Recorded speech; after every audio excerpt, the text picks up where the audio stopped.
Après, c'est pas forcément hyper smart quand tu veux t'intentionner d'avoir une marque très française, que nous, on veut pas s'arrêter à faire une boîte à 100 millions. On veut être le leader sur l'ERP dans l'industrie.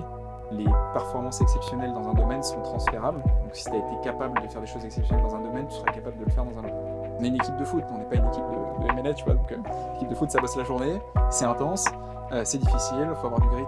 Bienvenue sur le podcast We Are Sales by DCS, une agence experte en développement commercial B2B que vous connaissez maintenant très bien.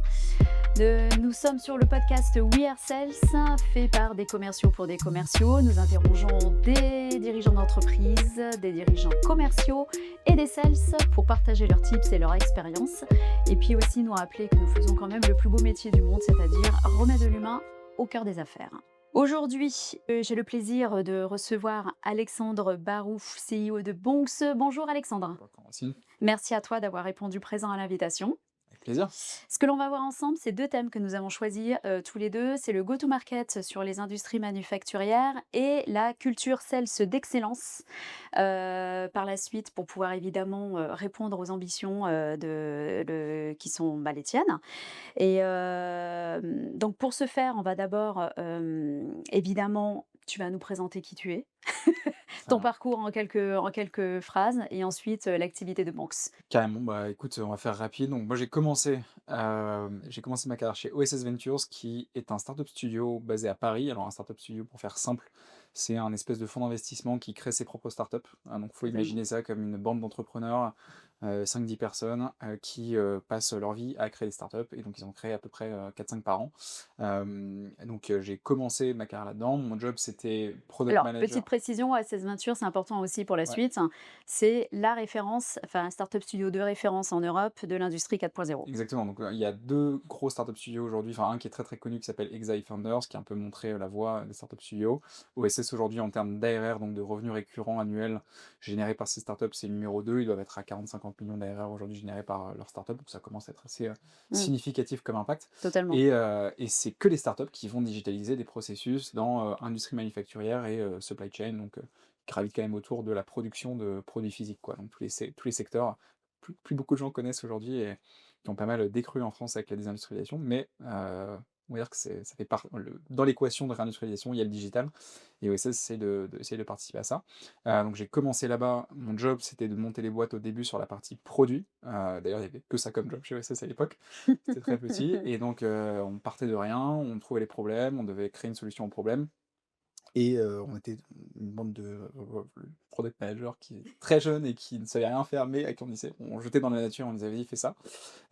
Donc j'ai fait 3-4 startups sur la partie produit, et ensuite j'ai été volé à l'équipe produit par Jean-Philippe Laurinquer, qui est le CRO d'OSS, Oui. qui du coup m'a fait entrer dans le monde du go-to-market. Expert revenu, du coup. Expert revenu, exactement, et qui m'a fait entrer dans le monde du go-to-market, et qui m'a dit: «Bah, écoute, on n'accompagne pas encore les startups sur la partie go-to-market. Est-ce que ça t'intéresse de m'aider à monter cette branche go-to-market?» Et donc c'est ce que j'ai fait. J'ai switché du côté go-to-market, et donc ça voulait dire accompagner des startups qui avaient 2 à 4 mois de maturité sur ce qu'elles voulaient faire, le problème qu'elles résolvaient, le produit, et tester le marché. Et ça pouvait être n'importe quoi. Ça pouvait être mettre un site web, tester s'il y avait de la demande, ça pouvait être envoyer des campagnes outbound d'email, cold caller, faire la Défricher le stratégie marché, quoi. go-to-market, ouais, ça pouvait être appeler des CEO de grandes boîtes, parce que c'était de la vente top-down de produits un peu enterprise. Désolé pour les anglicismes, on va essayer de pas faire trop Oh, t'inquiète d'anglicisme pas, aujourd'hui. les auditeurs sont habitués. OK, bon, très bien. Donc ça, c'était la partie go-to-market. J'ai fait 7-8 boîtes chez OSS sur la partie go-to-market, et il se trouve que la dernière boîte que j'ai faite chez OSS est Bonks, puisque Bonks est issu du startup studio. 2022, du coup. Promo 2022, bon, de fil en aiguille, on avait testé un premier cofondateur avec qui ça n'avait pas marché. Moi, j'adorais le projet pour plein de raisons qu'on pourra peut-être évoquer, mais surtout parce que c'était le projet le plus ambitieux, je pense, qu'on a monté à l'époque avec OSS. L'idée d'aller disrupter une industrie comme l'industrie de l'ERP, qui a soit 50, 60 ans, quelque chose comme ça, avec des énormes mastodontes qui dominent le marché. Je me suis dit, c'est assez excitant.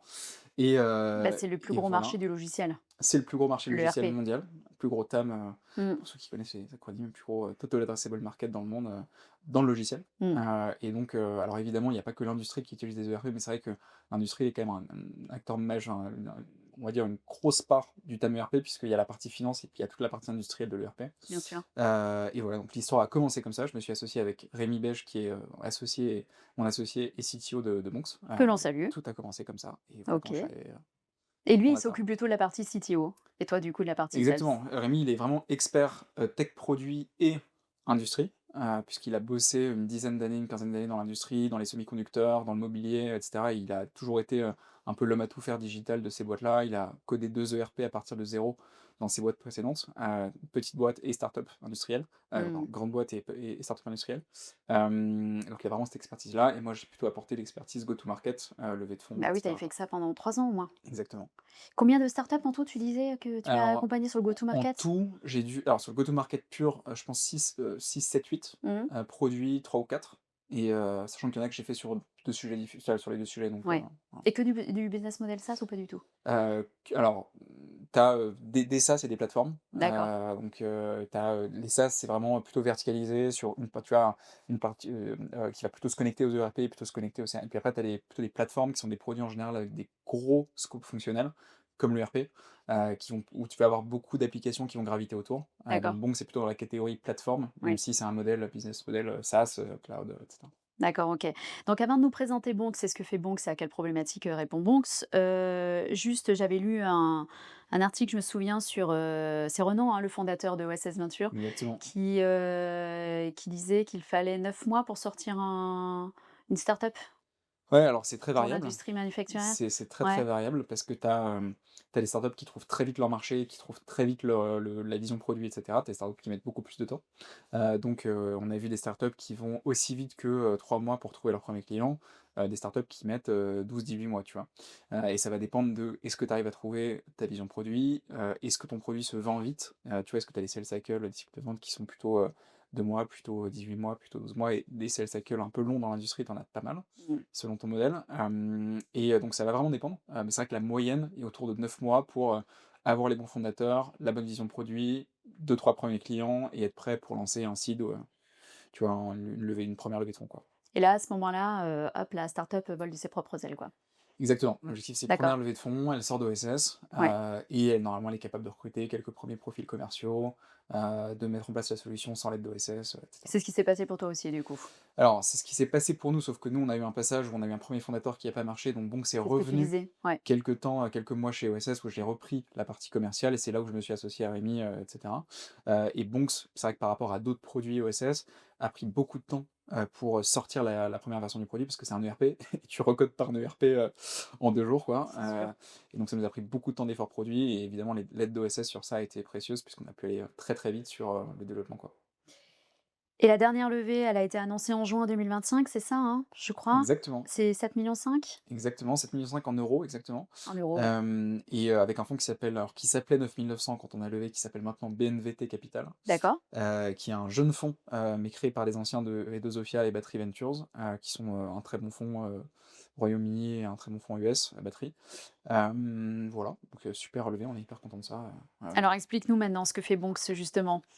Carrément, c'est vrai qu'on a un peu tourné autour du pot donc Oui, oui, oui. bon, c'est assez simple, il y a un marché, qui s'appelle le marché de l'ERP industriel, qui est vieux de 60 ans puisque, à 60 ans, l'ERP a commencé dans les industries où ça s'appelait juste MRP à l'époque, donc ça veut dire, en anglais Material Requirement Planning. OK. C'est en gros faire son calcul d'approvisionnement et de stock pour Mmh. savoir: «OK, est-ce que je vais être capable de produire? Est-ce que je vais pas tomber en rupture de stock?» et cetera. À l'époque, c'était IBM qui faisait, du logiciel complètement custom pour les usines, qui venait chez toi, qui te codait le truc, sur des ordinateurs gigantesques, sur serveur et qui faisait en sorte que ton usine tourne avec un bon calcul, d'approvisionnement, quoi. OK.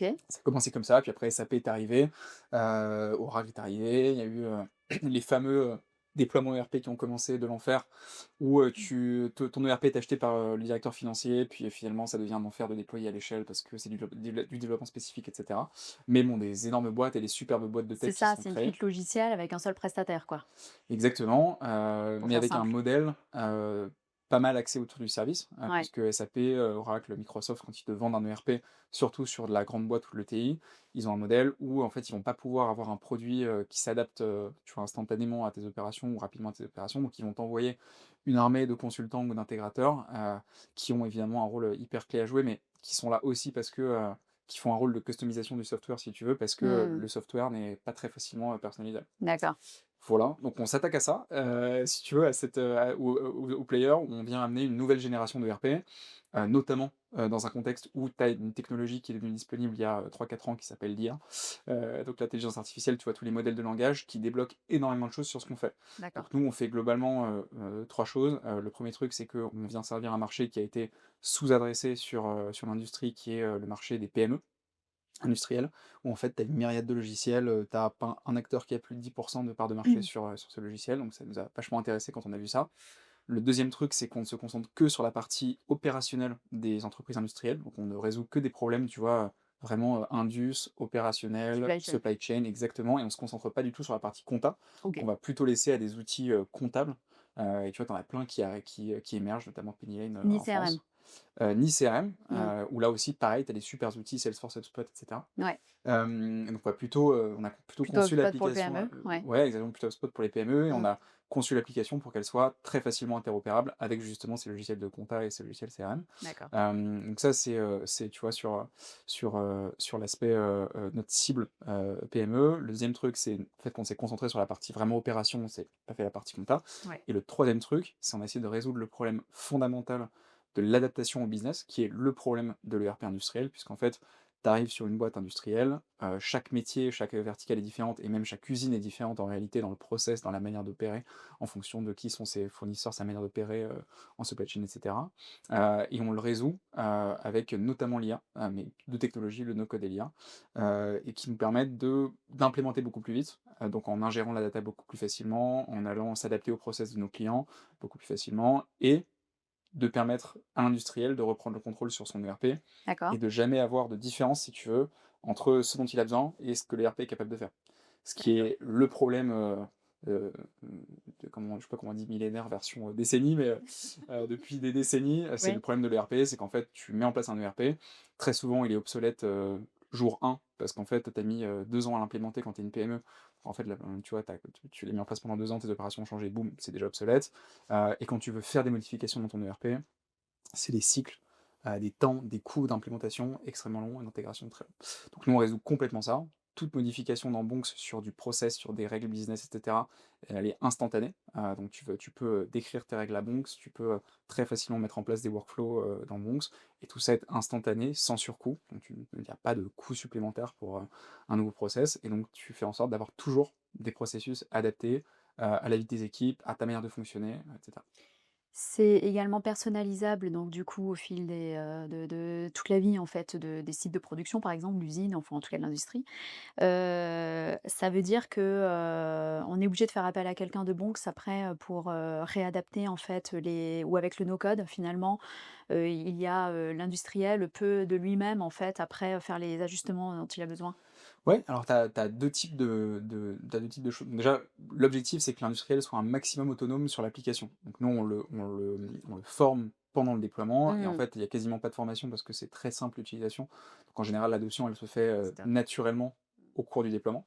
Mais on a des champions internes, tu vois, chez nos clients qui sont, 2-3 administrateurs qui adorent l'outil, qui font des workflows en no code avec de l'IA, et cetera, qui du coup sont détenteurs des process, au sein de l'entreprise. Ça, c'est un premier scénario, donc tu vois, la plupart de nos clients, ils font évoluer les process eux-mêmes en autonomie.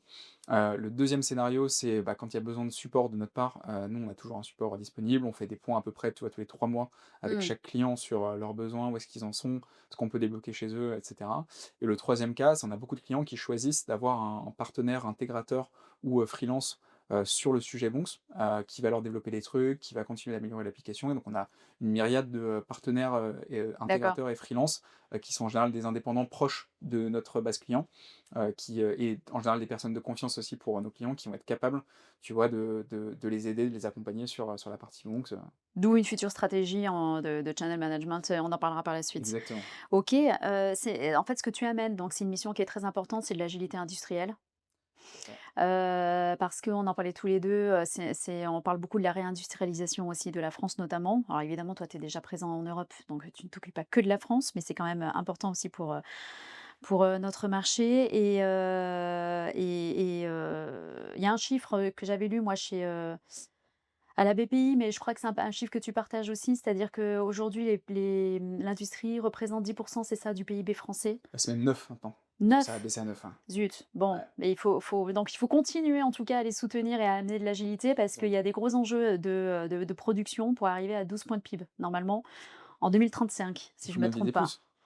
Bah, il faut miser plus, mais Avec au moins Bonks, c'est on en peut tout cas, viser c'est plus. l'objectif qui avait été fixé, me semble-t-il, quand on parlait de la réindustrialisation. OK, donc bah, c'est super de au moins tu c'est formidable de participer à cette mission-là, mais je crois que l'industrie représente beaucoup plus dans les autres pays européens. Je crois que tu es présent en Espagne et en Italie, c'est ça? On est présent en Espagne, en Italie, au Portugal, aux Pays-Bas, en France. Donc tu vois, depuis quoi la dernière fois qu'on s'est parlé, on a ouvert pas mal de pays. Effectivement. Mais donc voilà, évidemment le gros de le cœur de notre base client, c'est en France et donc oui, tu as en effet en Italie et en Allemagne notamment, tu as une part de l'industrie dans le PIB qui est beaucoup plus importante. En Italie, le marché industriel, c'est 2 fois le marché français, ce que les gens Waouh! n'ont pas forcément en tête. En Donc Allemagne ouais. aussi. Et en Allemagne aussi, ouais, même plus que 2 fois. Et l'Espagne nous dépasse également, Je crois je pas. crois. Ah bon? Je crois pas. Ah Il d'accord. faudrait vérifier, parce que c'est quand même un petit J'avais vu PIB, 13, l'Espagne. je crois, mais Alors oui, en pourcentage du PIB, oui, oui. mais si tu fais le ratio, pourcentage du PIB, valeur totale du PIB, tu vois, le marché industriel, espagnol sera plus petit que le Mmh. marché industriel français, D'accord. mais en pourcentage du PIB, sûrement c'est plus que nous parce qu'on est avec le Royaume-Uni, on est les pires. Bon, et pourtant les PME, alors pas l'industrie, je ne sais pas, mais les PME, c'est quand même 99,9 de notre tissu industriel, de notre tissu économique, pardon, en France.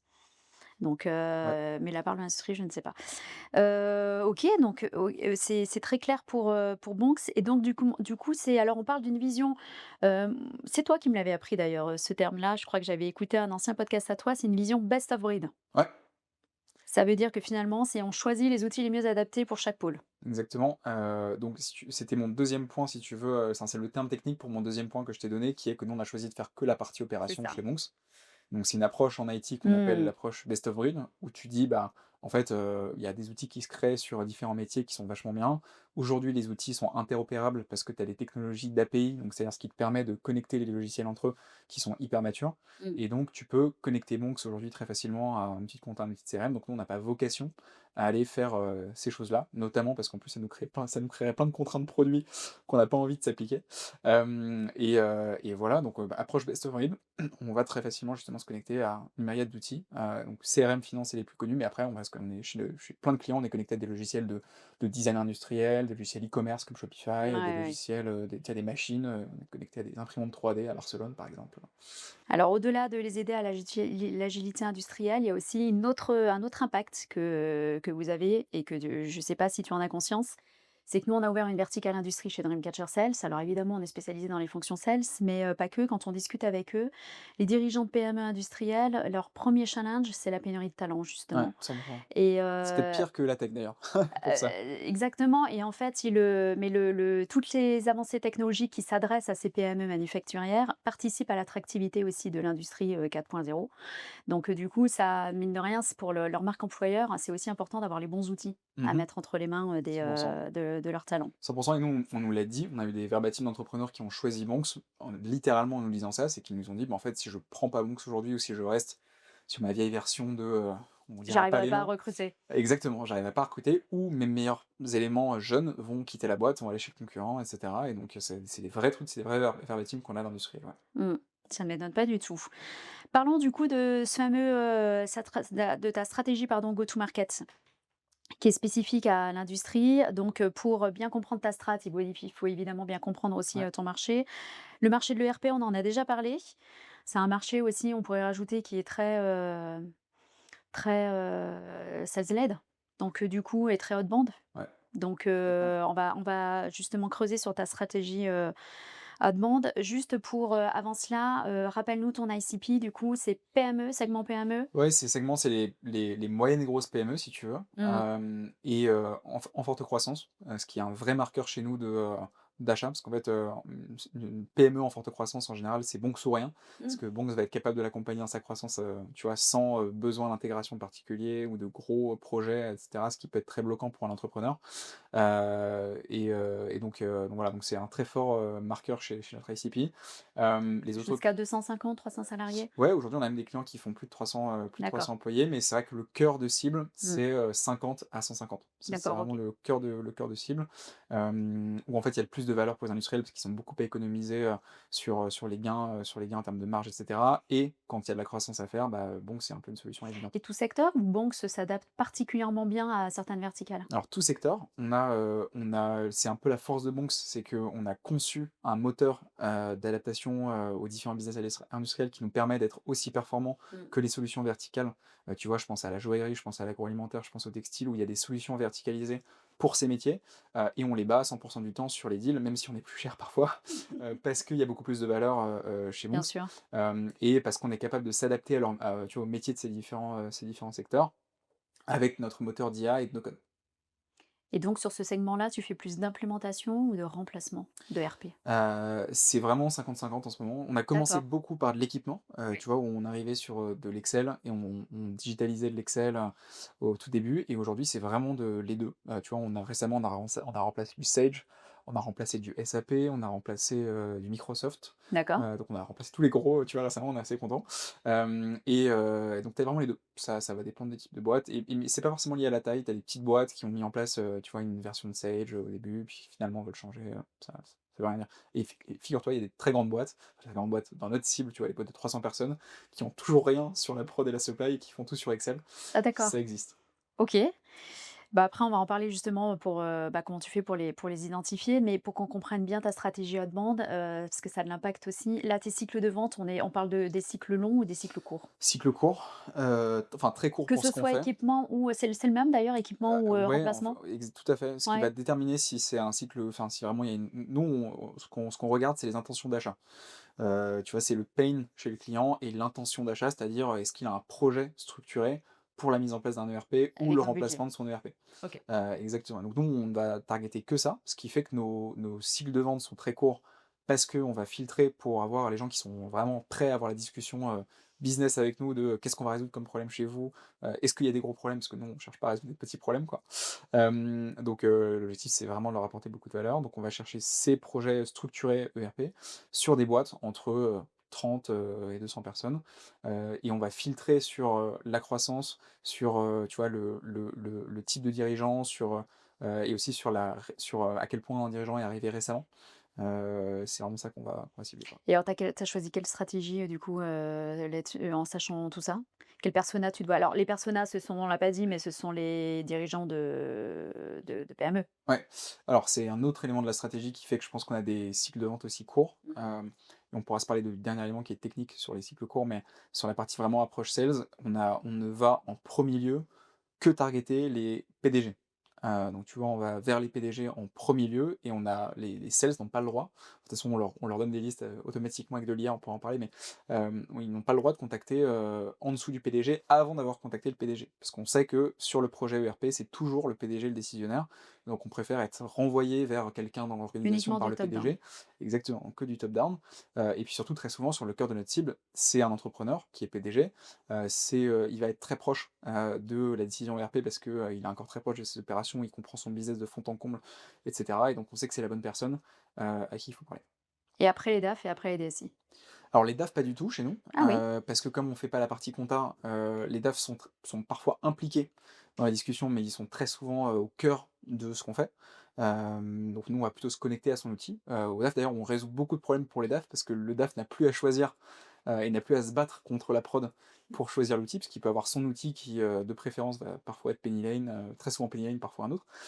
Et ils peuvent, et le directeur des opérations, et l'entrepreneur peuvent prendre, l'outil qu'ils aiment sur la partie supply en général. Donc on débloque des problèmes de manière indirecte, on débloque des problèmes pour les DAF, quoi. et donc du coup sur ce persona principal, le persona, PDG, Ouais. heu, donc l'approche, c'est que du call call, c'est du rendez-vous? Parce qu'on pourrait croire quand même qu'un dirigeant de PME, il aime bien qu'on vienne le voir en rendez-vous physique, mais que les Ouais. sites sont éparpillés dans des endroits qui sont pas facilement accessibles. Alors il y a de tout. nous là, ce qu'on a vu, sur Bonks depuis le début de la boîte, c'est qu'en réalité, il y a peu d'entrepreneurs qui ont le temps Mmh. pour qu'on vienne les voir. C'est sûr. Donc ça dépend. Il y en a qui aiment bien, mais c'est plutôt 10-20. Le reste, une fois qu'ils ont compris qu'on était, plutôt de bonne constitution, on était là pour leur apporter de la valeur, qu'on était plutôt dynamique, par rapport aux autres vendeurs qu'ils voient d'habitude, en général ça leur plaît et une fois qu'ils ont compris qu'on était voilà l'approche, le bon état d'esprit pour, et la bonne solution, technologique pour résoudre leurs problèmes, en général il y a pas vraiment besoin d'aller sur site. En revanche, on va tout le temps sur site sur la phase de déploiement. Sur la phase de déploiement, on va tout le temps sur site rencontrer les équipes, comprendre les process de fond en comble, dans l'usine, dans l'entrepôt et cetera et donc Mais tant mieux heu s'ils ont pas le temps parce que ça fait comme ça réduit ton CAC, ton coût d'acquisition client. 100 100 et c'est vrai que sur notre cible, on est bien content de, tu vois, de faire, 4 étapes, boum, ça close. Donc c'est sûr que sur le CAC, c'est utile, puis même les sales sont contents de pouvoir avoir de la vélocité sur, et d'avoir la visibilité sur quand est-ce qu'ils close. Donc Et alors du coup sur ton go to market, qu'est-ce que tu as recruté tout de suite?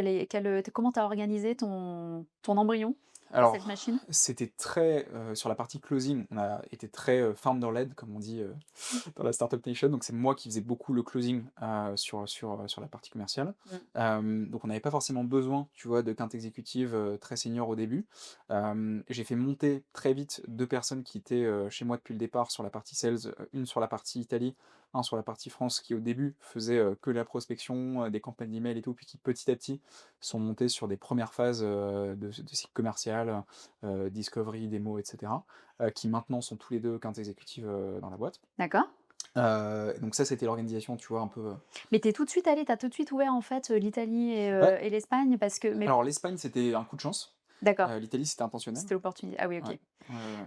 Pourquoi? Parce que tu es sur une niche, enfin tu es sur un segment qui est bien défini et donc du coup, il y a pas besoin d'attendre que tu Alors, sois d'abord bien, implanté en France pour, pouvoir ouvrir, alors à tu bénéficies l'international? c'est sûr que quand tu te concentres sur un marché, tu bénéficies toujours des effets de réseau, Ouais, plus que si tu commences à aller partout. Donc, on n'a pas lancé 10 pays en même temps. On s'est juste dit, pour plein de raisons, parce qu'on pense parce qu'en fait on a un play produit si tu veux, où on est nativement compatible dans tous les pays, puisqu'on fait pas la compta. C'est aussi un des gros avantages de pas faire la compta, puisque la compta est différente de pays c'est en vrai. pays Mmh. et donc on n'a pas ces contraintes d'adaptation du produit. Et donc au bout d'1 an de boîte, on avait un client en Italie qui utilisait Bonks, quoi. Mmh. Donc on a voulu vraiment, tu vois, leverager cette force depuis le départ de la boîte et aussi pour montrer en levée de fonds aux investisseurs que, regardez, le modèle il se réplique, Bien sûr, hyper facilement dans d'autres pays et du coup notre marché adressable, c'est bien le vu. monde entier, et c'est assez sexy en levée de fonds évidemment. Et donc c'est aussi pour ça qu'on a fait ça. Et puis si tu veux notre TAM même en termes commercial, l'avantage c'est qu'on n'est pas du tout limité puisqu'on a, la France, où tu peux rajouter Belgique, Suisse sur la partie francophone qui est un premier TAM. Tu as l'Italie qui est 2 fois le marché français, donc en fait, boum, on a multiplié par 3 notre TAM. Donc voilà, je sais pas si ça répond à Alors ta je question reviens sur, si ça répond totalement à la ma partie question, mais je géographique. reviens du coup sur la stratégie, le focus, outbound du coup BDR. Ouais, Donc tu dis c'est toi qui closais au début. exactement. Tes BDR du coup tu leur as mis quoi entre les mains comme moyen? Alors au début, on avait, très peu de choses, et donc on Normal. avait chacun faisait ses listes, c'était du Excel, on avait un HubSpot pas hyper bien fait et cetera. Quand on a commencé à industrialiser la partie, commerciale, prospection, Oui. on a mis en place pour le coup un moteur dont, on est assez fiers, chez Monk. Je pense que enfin les commerciaux adorent et je pense que c'est ce qui a fait qu'on a explosé là les derniers mois. C'est que sur la partie outbound, on a aujourd'hui 6 SDR, qui font donc, en France on dirait BDR puisqu'ils font que de l'outbound. 2, BDR managers/AE, donc qui font, tu vois, qui lead les équipes BDR et qui font un peu de closing, parce que leur track, tu vois, de carrière, c'est de devenir AE senior et Ça te cetera. permet de construire des parcours aussi d'évolution. Exactement. Ouais. Et on a donc ça sur la partie humaine, sur Ouais. la partie tooling, tu vois, le logiciel, alors pardon, le dernier point très important sur la partie humaine, c'est qu'on a mis en parallèle d'avoir ajouté 6 personnes sur la partie BDR, on a ajouté ce qu'on appelle un GTM engineer, ce qui est un peu un nouveau rôle. Tu vois, ça s'appelait Growth Engineer il y a 10 ans ou il y a 5 ans. Totalement, ouais. Aujourd'hui, ça s'appelle Go-to-market Engineer et c'est la boîte Clay qui a inventé ce mot. C'est Clay, c'est un outil qui te permet d'enrichir, tout ton TAM. Donc je sais pas si tu connais Clay, mais il faut connaître Mmh. Clay. Mais c'est Hem, ce que tu étais toi finalement chez, OSS Nature, non? non, Clay n'existait pas vraiment à l'époque. Moi, je voyais Non, Clay. pardon, Ah quand pardon. toi tu étais un GTM Engineer, Oui, alors en non, fait? pas exactement. Pas pas d'accord, Alors c'est vrai que tous les termes, on s'y retrouve plus, mais c'est moi ça. j'étais Growth Manager slash Go-to-Market Manager et en Mmh. fait, GTM, donc Go-to-Market chez OSS, c'était pas seulement la partie, ingénierie autour, de, comment est-ce que tu vas faire ta prospection, comment est-ce que tu fais les campagnes d'email et cetera. Ah d'accord. C'était vraiment tout le lancement de Go-to-Market d'une Oui, boîte oui, oui. et donc parfois, c'était pas du tout, de l'automatisation, c'était, beaucoup plus, comprendre, bah, c'est quoi tes 20 accounts clés si tu fais de la vente, enterprise, avec où tu as 20 comptes qu'il faut adresser. Donc ça pouvait être très, très différent. C'est vraiment de la stratégie go-to-market, même si on descendait dans le détail, très, très poussé de, ta campagne d'email, et cetera. Donc chez Bonk, c'est différent, le GTM Donc Engineer? chez Bonks, GTM Engineer, c'est quelqu'un dont le job, c'est de refléter, digitalement ton marché et de trouver les meilleures stratégies d'automatisation pour aller, donner le bon message au bon moment à la bonne personne Mmh. et le faire à l'échelle. Tu vois, nous, on a 55 000, boîtes à aller, taper en France. Mmh. Ça fait beaucoup, beaucoup Beaucoup, et ouais. faut aller évidemment, bah, leur parler avec le bon message, faire en sorte que, ils reçoivent pas un message d'agroalimentaire quand ils sont dans l'aéronautique, faire en sorte que, ils aient parfois des aujourd'hui, on fait même des choses beaucoup plus poussées. On va regarder exactement ce que font, nos clients. On va leur faire un message hyper adapté avec un business case sur, OK, voilà où vous en êtes parce que vous avez cette problématique. J'ai vu que vous aviez fait, tel événement, telle publication dans les journaux et donc je pense que du coup, Grâce à bon, c'est l'IA, machin. j'imagine? Exactement et du coup, c'est tout le rôle du go-to-market engineer, c'est, de mettre en place l'infrastructure pour qu'on soit capable de faire ça en termes de data, en termes d'automatisation, et cetera. Excellent, et donc il utilise quoi comme outil? Et donc le cœur de ce réacteur, c'est Clay, qui est un outil qui, si tu veux, c'est un Excel amélioré qui va se connecter à tous tes outils, OK. donc CRM, outils d'enrichissement, LinkedIn, et cetera D'accord. et qui va te permettre de très facilement faire des workflows spécifiques à ton go-to-market pour enrichir ta base de données, de boîtes, selon toi, comment tu réfléchis à ton marché. Nous, par exemple, bah, on y réfléchit par vertical industriel, avec un message particulier si tu es dans l'aéronautique, si tu es dans l'agro, si tu es dans le luxe, et cetera. Mmh. Et donc on va être capable de mapper ça, on va être capable de mapper les tailles de boîtes, on va être capable de mapper, enfin beaucoup, beaucoup de choses, beaucoup plus qu'il y a 5 ans, même s'il y a 5 ans. Uniquement avec Lay? Ouais, Il y exactement a pas et besoin alors d'aller, il y sur, a il y a il leur y a PCP en il y a une plus ou? myriade d'outils qu'utilise mon go-to-market engineer, mais qui sont sur moins fondamentaux que Clay, qui D'accord, sont des OK. plugins à Clay Ouais. qui aller chercher une partie de la donnée, sur des numéros de téléphone, sur, et cetera. Mais, le ciment, si tu veux, c'est vraiment, c'est Clay, quoi. OK. Donc voilà, ça c'est sur la partie infrastructure, donc, tu vois, comment est-ce qu'on va enrichir notre CRM, comment est-ce qu'on va chercher la data, comment est-ce qu'on va, parler à notre Tu es cible, sur HubSpot en CRM? pas dans CRM, D'accord. tout à fait. Ouais. Et ensuite, il y a la partie tooling pour les commerciaux, D'accord. pour les BDR et donc là, tu as, un outil alors ils ont évidemment les numéros de téléphone sur Aircall, ils ont accès à HubSpot et cetera, Mmh. mais on utilise un outil d'automatisation de multi-dialing, donc qui va appeler Mmh. plusieurs numéros en même temps, te faire la bonne expérience pour le commercial pour qu'il puisse avoir juste la bonne donnée affichée et donc quand, quelqu'un décroche, il a tout de suite le contexte, il peut faire son approche, et C'est cetera lequel? Seminary? et c'est Minari, exactement, D'accord. dont je pense on a été un des premiers gros clients, Je parce qu'on a mis, pense. Oui, oui, 3 oui. licences ou 4 licences d'un coup, et ça Mmh. coûte un bras. Si vous m'écoutez, mais Mais bon, ça on est très permet de contents, ouais. passer de combien? 60, 80 calls si tu as pas l'outil à 200 Ouais, quoi? c'est ça. C'est ça, par Si jour? tu on va dire qu'un commercial un peu, bosseur, bon, il peut faire 80 calls par jour sans outil. Mmh. Là, tu multiplies par 3. Donc tu es à plus de 200 calls, Ah oui, tu quand plus même. de 200 calls par jour, et ouais, il faut sans problème, je pense qu'on pourrait être à 300. Après, si tu multi-dial trop, tu as d'autres problèmes, donc on essaye de multi-dial que, 2 personnes en même temps. Et là, tu as pris le package, tu as pris Minary, les casques et Et exactement et pour donc mettre de on a l'intensité. exactement, donc ça, c'est la partie tooling, tu vois, Mmh. logiciel. Après si on réfléchit sur, l'organisation et ce qu'on a mis en place pour faire en sorte que ça marche, c'est on a changé de bureau là, il y a 4 5 mois. On a une énorme salle qui est le plateau de sales. On a La machine à call. interdiction d'aller dans des phone booths pour, coller, et donc tu as un plateau de sales avec tout le monde qui colle, les uns à côté des autres, qui s'entraident, qui se font des feedbacks. Tu as le bon écran d'animation des sales, pour savoir la perf de chacun, et cetera. Et bon, je suis hyper content parce qu'on est encore à un stade où c'est vraiment, tu vois, esprit sportif, compétition très saine, et cetera Mmh. et voilà. Et tu as revu, j'imagine aussi, du coup, les objectifs des BDR, enfin SDR, pardon, tu dis. Quand on passe de 80 à 200 calls par jour, du coup, ils doivent, en objectif, ils ont quoi chez toi? C'est, en nombre de Alors, SQL ou SL? Je sais pas c'est comment ça, c'est tu on a un objectif sur le nombre de meetings qualifiés mmh, qui est réserve. mmh, Et donc on a des garde-fous, tu vois, des règles très bien définies de ce qu'est un meeting, qualifié chez nous. mmh. Et on a ensuite un certain nombre d'indicateurs clés de performance sur, qu'est-ce qui fait que c'est une bonne journée, pour un commercial, tu vois? On a en gros 2 KPI importants. Le premier c'est le nombre de calls. Mmh. tout simplement et le deuxième, c'est le nombre de ce qu'on appelle bad timing. Bad timing, c'est on appelle quelqu'un, on l'a qualifié, on a compris son besoin et D'accord. on a compris que c'était pas le bon moment pour telle ou telle raison, qu'on va informer dans le CRM, et il est notifié comme bad timing et ça nous fait une espèce de base de données gigantesque de, tous les clients industriels, des gens qu'on va pouvoir reparler dans 6 mois, dans 18 mois, et cetera, quoi. Un PDG, d'industrie qui est intéressé par, pour en savoir plus, mais qui n'a pas en tout cas de projet, il prend le rendez-vous ou pas? Heu, alors ça dépend, non, aujourd'hui non. As on a des cas d'exception évidemment toujours. D'ailleurs on a un client qu'on a signé en octobre, qu'on a rencontré en septembre, qu'on a signé en octobre, qui c'est le seul client depuis le début de Bonks où il y avait vraiment pas de projet, mais il a entendu la proposition de valeur de Bonks, il a dit: «Mais si c'est ça que vous faites, je suis prêt à vous parler et potentiellement je quitte mon Sage, et je passe chez vous quoi. Je passe chez vous» et c'est ce qu'il a fait. Mais c'est une exception et c'est très rare qu'on arrive à déclencher le projet. Parce que l'ERP étant tellement structurant, tu te réveilles pas un matin en te disant, «Finalement, est-ce que je changerais pas mon ERP, le mois prochain?» quoi. D'accord, donc interdiction de prendre un rendez-vous si c'est juste de la en tout cas, Par défaut, ouais, par défaut. exactement. OK, et donc alors il faut dire aussi que l'avantage, c'est que c'est le segment PME, il y a pas d'appel d'offres? C'est quoi ton Il panier y a moyen là il y sur, a des appels d'offres, ah il y a des appels d'offres quand mais même? tu es rarement contacté en tant que start-up pour un appel d'offres. Ouais. À moins que tu t'aies soit ils ont vraiment ils ont envie d'un outil plus moderne, donc ils vont activement aller chercher et donc en général, là, ils tombent sur notre site web et ils nous soumettent un formulaire et cetera. Je me suis aussi fait un petit réseau de consultants, ERP, qui nous aiment bien, qui comprennent ce qu'on fait et qui nous envoient des projets régulièrement. Donc tu as cette forme d'appel d'offres où en général, il y a un cahier des charges, et cetera. Mais nous, on répond pas à des appels d'offres structurés que tu trouverais sur internet, ou et cetera.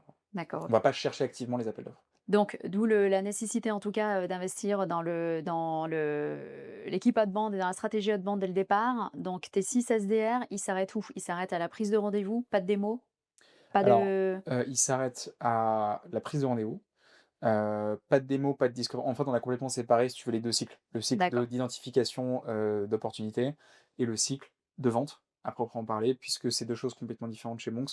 Tu pas besoin des mêmes qualités, t'as pas besoin, tu vois, c'est pas le même niveau de seniorité, même si évidemment les BDR, SDR ont un track, tu vois, un chemin de carrière qui les emmène vers AE. Simplement, on a séparé pour une raison d'efficacité, dans le sales process, on a séparé les 2 quoi. D'accord. C'est bien accepté, c'est parce que forcément après tu recrutes pas les mêmes personnes. S'ils ont pas de démo à faire, ils font des calls en intensité, hein, et chez toi en plus, les modalités c'est, full présentiel, c'est Ouais, ça? exactement. Donc du coup, c'est vraiment une typologie en fait de SDR que tu es allé Exactement. chercher quoi? Nous, c'est simple, on cherche des des profils un peu fous, de gens qui ont compris que bon, que c'était, la start-up qui ferait qu'ils vont avoir une accélération de carrière, majeure et que, dans 5 ans, ils sont, meilleurs sales de leur génération et que nous, on cherche ces profils-là. Mmh. Et on cherche à avoir cette organisation commerciale-là, donc c'est à double tranchant. C'est-à-dire que, Exact. nous, on est hyper exigeants sur, les profils. Oui, c'est un peu controversé, tout le monde est en présentiel, tout le monde est dans une salle, call, et cetera. Il y a des objectifs ambitieux et cetera, mais le revers de la médaille, c'est qu'ils ont un environnement où on est hyper dédié à, leur carrière, faire en sorte qu'ils deviennent les meilleurs sales, un environnement d'excellence qu'ils retrouveront pas, dans la plupart des On va boîtes, en parler après, ouais. autre part. Mmh. Et donc, c'est évidemment, bah, c'est du donnant-donnant, quoi, c'est une énorme opportunité pour eux, de faire accélérer leur carrière et nous, on cherche à avoir des profils qui sont alignés avec notre ambition et notre niveau d'exigence, Et tu leur offres la possibilité d'aller sur le cruising après? S'ils là-dessus. le Tout souhaitent? à fait. En fait, la méthode qu'on a, parce que c'est assez difficile, de cranter sur la partie closing, sur un ERP parce que c'est quand même un produit complexe, tu vois? Cycle de vente où tu vends à des entrepreneurs, donc tu vends de la valeur, tu vois? C'est pas de la vente transactionnelle, quoi. Bien sûr. Donc pour les aider à cranter, ce qu'on fait, c'est qu'une fois qu'ils ont bien performé en SDR, on leur laisse la possibilité de booker des meetings un peu moins qualifiés, et de se les faire tout seul. Tu vois? On leur laisse D'accord. carte libre, mais bah, si tu veux te booker 2 meetings par semaine qu'on va pas compter, comme des meetings, qualifiés, tu les fais, tu fais ta discovery, tu apprends comment tu fais, comment tu qualifies Excellent. le prospect et cetera et ça leur permet sur leur temps, tu vois, ils gèrent leur temps, ils font comme ils veulent et s'ils veulent progresser, qu'on voit qu'ils arrivent à amener des deals, à travers le pipe et voilà. Puis je leur dis, «Une fois que vous avez closé votre premier deal, vous passez à eux». Tu as quel ratio de BDR, enfin ou de SDR encore une fois, par rapport aux AE? Alors, on a commencé sur un modèle où on voulait faire 3-1, mais on s'est rendu compte qu'avec l'efficacité, si tu veux, du tooling, de ce Mmh. qu'on arrive à faire, on se contente de 2-1, donc D'accord, 2 BDR pour 1 AE. Donc aujourd'hui, c'est le modèle, quoi, c'est le modèle qu'on a mis en place. d'accord. 2 pour 1. Ta client Ops qui est fait tu as un CEO, c'est ça? Ou, qui en fait va calculer aussi, par rapport à ton coût d'acquisition client, combien il faut que tu fasses de closing, par, Alors ça, c'est encore Par les semaine, fondateurs par qui mois? ouais, Ouais, c'est c'est encore toi les qui t'en fondateurs occupes? qui D'accord. définissent ça. Enfin, OK. les métriques de la boîte sont très, sont pilotées par, les 2 fondateurs et chief of staff chez nous. Mmh. Donc chief of staff, oui, tu pourrais l'apparenter un peu à notre COO, quoi. Ouais. Et tu as depuis très peu de temps un head of sales qui du coup va, détenir, être, owner de certaines métriques, commerciales, D'accord. enfin Et là des métriques commerciales. et pour l'instant, tu n'as encore qu'une équipe de chasseurs? C'est uniquement SDR à eux ou tu as aussi, des AM ou SISM en place? Alors on a aucun AM, aucun CSM, ça fait partie des recrutements qu'on a planifiés là, D'accord. tu vois, pendant 6 9 mois, les 2. OK. Mais ouais, aujourd'hui c'est, si tu veux, l'account management est fait par les personnes qui déploient la solution. Le CSM, pareil. Ce qui fait que tu as l'avantage, c'est que tu as une continuité de la personne qui déploie la solution, qui va prendre soin du client, qui va répondre aux tickets sur notre outil de support, et cetera. D'accord. Mais évidemment, on va devoir avoir des personnes dédiées, incessamment sous peu. D'accord. Donc l'upsell pour l'instant, ce sont pas les AE, c'est celui qui déploie. Alors aujourd'hui, pour être tout à fait honnête, on n'a pas assez de Il y a pas assez de capacité, recul. pour faire l'upsell. C'est moi qui fais l'upsell aujourd'hui. D'accord. L'objectif, c'est que, tu vois, ce soit head of sales et account manager qui le fassent, dans les 3 mois là. Est-ce qu'il y a d'autres stratégies que le call finalement, dans l'outbound? Est-ce que il y a d'autres canaux de prospection? Ouais, tu pas Canaux? on a beaucoup de canaux. Évidemment, aujourd'hui, le cold call, a pris une dimension, gigantesque Mmh. par rapport au reste, Mmh. puisqu'on est passé de 10 à 70 meetings en 4 mois, par mois, Waouh! donc ça fait beaucoup, Ouais.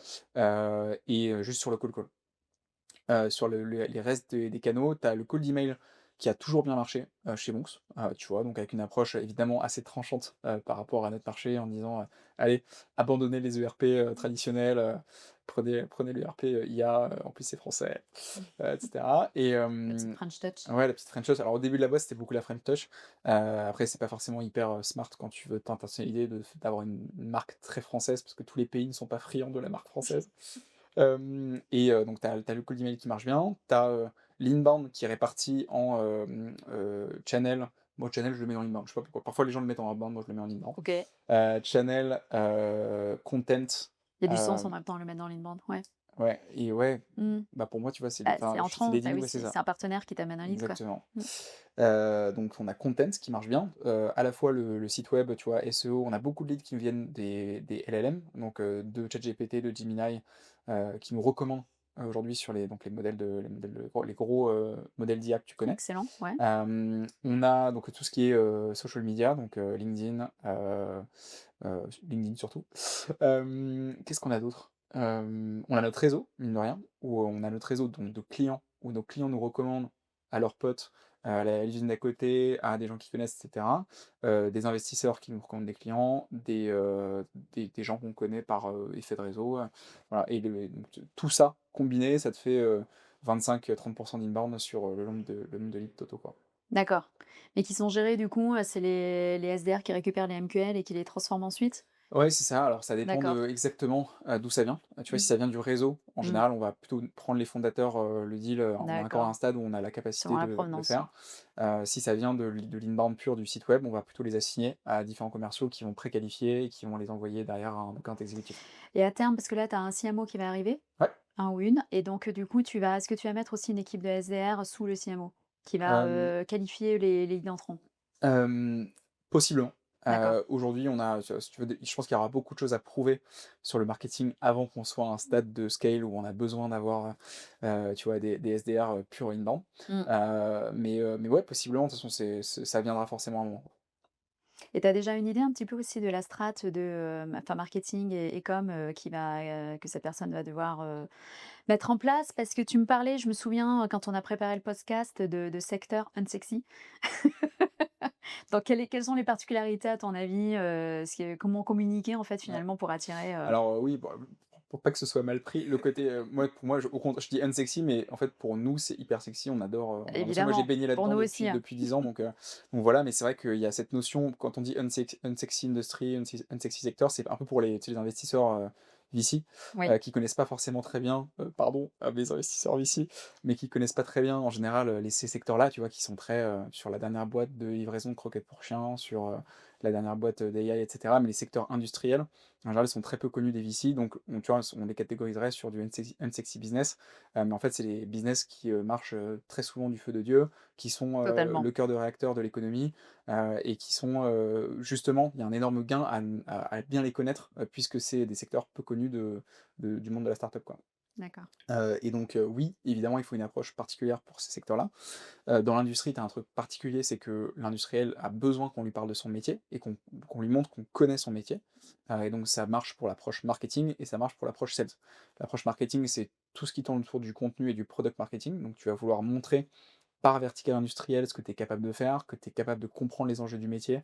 Tu vois, je te donne un exemple, dans la joaillerie, tu as 2 problématiques majeures, sur le livre de police. C'est, être sûr que tu as ta traçabilité sur les métaux précieux et la partie, compte-poids qui est ta comptabilité or. Bref, je te détaille, mais si tu as pas ces 2 trucs-là sur une landing page, joaillerie, ça montre juste que tu connais pas le métier et du coup, tu vois, Tu peux ils pas vont faire pas du forcément faire. consultative selling, tu peux pas Exactement avoir la et voilà, posture, donc et derrière quand tu entres dans le consultative selling, si tu as pas un ingénieur, sales qui comprend le métier, qui est capable de parler métier, et de traduire le métier dans Monks, parce que tu peux faire tellement de trucs avec Monks, qu'il faut être capable de traduire le métier, tu vois, dans Monks, bah, évidemment, c'est plus difficile si tu comprends pas le métier. Donc c'est ça que j'aurais à dire sur, et tu peux personnaliser du coup ce pitch commercial ou marketing, peu importe, mais en tout cas grâce aux outils aussi que tu as mis en place, ouais. notamment grâce à l'IA. Donc du coup, tu seras pas forcément obligé de verticaliser aussi, tes équipes commerciales pour qu'ils Non, deviennent exactement et d'ailleurs, tu as un énorme débat, ouais, sur la verticalisation des équipes commerciales notamment dans les grandes organisations sales, US, tu vois? Genre ouais, Snowflake, exact. Datadog, toutes les belles boîtes de sales, où tu as et je parlais au CRO, cet été comment ça s'appelle? De MongoDB, donc énorme boîte de software, très belle organisation sales et on avait ce débat-là. J'étais en Italie, tu vois? En vacances, on a le débat sur est-ce qu'il faut verticaliser les sales et tout et je pense que moi, mon opinion très forte, c'est que non. Parce qu'en fait, tu attends d'un commercial des choses complètement différentes, qu'ils connaissent parfaitement le métier, de l'imprimerie ou de la joaillerie ou et cetera. Et l'important, c'est qu'il ait les connaissances minimales pour être capable de parler à son prospect. Mais ce que tu attends du commercial, c'est qu'il ait un bon relationnel, qu'il soit très organisé, capable de prendre les bonnes prochaines étapes, de ne pas perdre son deal, sur un truc bête, Mmh. d'être très déterminé parce que les sales, c'est dur, il faut rien lâcher, et cetera. Et on a, pour complémenter ce profil commercial, un profil plutôt ingénieur, qui chez nous sont les post-sales qui viennent faire du pre-sales Ouais, d'accord. et qui viennent du coup, résoudre les problèmes techniques avec le prospect pendant la vente. Mmh. Et donc on a ce duo qui marche très bien, et c'est sur notre organisation commerciale aujourd'hui, c'est ça. Et puis c'est assez classique, c'est, souvent les pre-sales et les CSM qui ont l'expertise tech sont les mêmes au début et puis Exactement. après, on a des équipes, qui sont différenciées. OK, donc du coup, revenons aussi un petit peu sur, parce qu'on est sur le go to market, donc on a exploré en tout cas tout ce que tu as mis en place au niveau outbound. Au niveau du channel management aussi, je me disais tout à l'heure en t'écoutant que finalement tu avais quand même plusieurs, sortes aussi de partenaires parce que étant donné qu'il y a cette, tu réponds aux problématiques surtout supply chain. Forcément, tu citais Penny Lane tout à l'heure, c'est un partenaire aussi, hein? Ouais. C'est, OK. Donc tu as aussi ce type de partenaire-là et puis tu as aussi, les, revendeurs et intégrateurs, quoi? Exactement. Alors on a pas mal de types de partenaires chez Monks. Tu as 3 grands axes, j'essaie de te les résumer. Tu as les partenaires intégrateurs qui vont être, des personnes soit freelance, soit organisation, tu vois, d'intégrateurs, enfin une boîte d'intégration, structurée, qui sont proches du client, qui ont un intérêt, à revendre Monks, à déployer Monks et cetera. Ça, c'est un premier type. Le deuxième type, c'est les partenaires software. Ouais, Et donc là, Penny Lane est un très bon exemple. Évidemment, on est beaucoup plus petit que Penny Lane, donc et le partenariat aujourd'hui, est, évidemment enfin, ça dépend pour les commerciaux Penny Lane, le partenariat est très intéressant quand ils vendent à des boîtes industrielles parce bien qu'on sûr. débloque des deals pour eux. Mmh. Mais vraiment, Penny Lane évidemment, en plus, ils ont relevé 175 millions, je sais pas si tu as vu, donc ils sont à un niveau de scale, J'ai beaucoup vu. plus important. Mmh. Mais donc, gros partenaire Penny Lane, notamment parce qu'on a des produits parfaitement complémentaires. Donc nous, on fait vraiment toute la partie gestion du business industriel et eux, toute la partie vraiment compta, facturation électronique. Et donc, tu as vraiment une complémentarité parfaite entre les 2 outils, quoi. Et après, tu as une myriade d'outils software qui sont des partenaires, tu vois, des équipes HubSpot, et les agences HubSpot, Bien sûr. en France, et sur plein de choses différentes.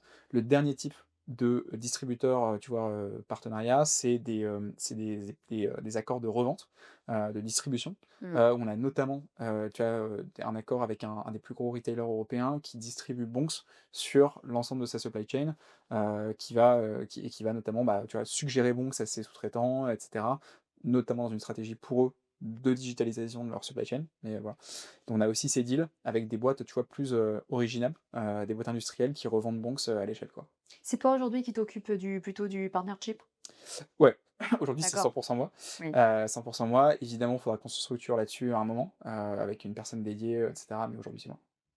Et à l'international, c'est aussi une stratégie sur laquelle tu vas t'appuyer ou pas du tout? Parce que là, jusqu'à maintenant, tu as toujours eu une approche de vente directe finalement, Ouais, même pour ouvrir les pays?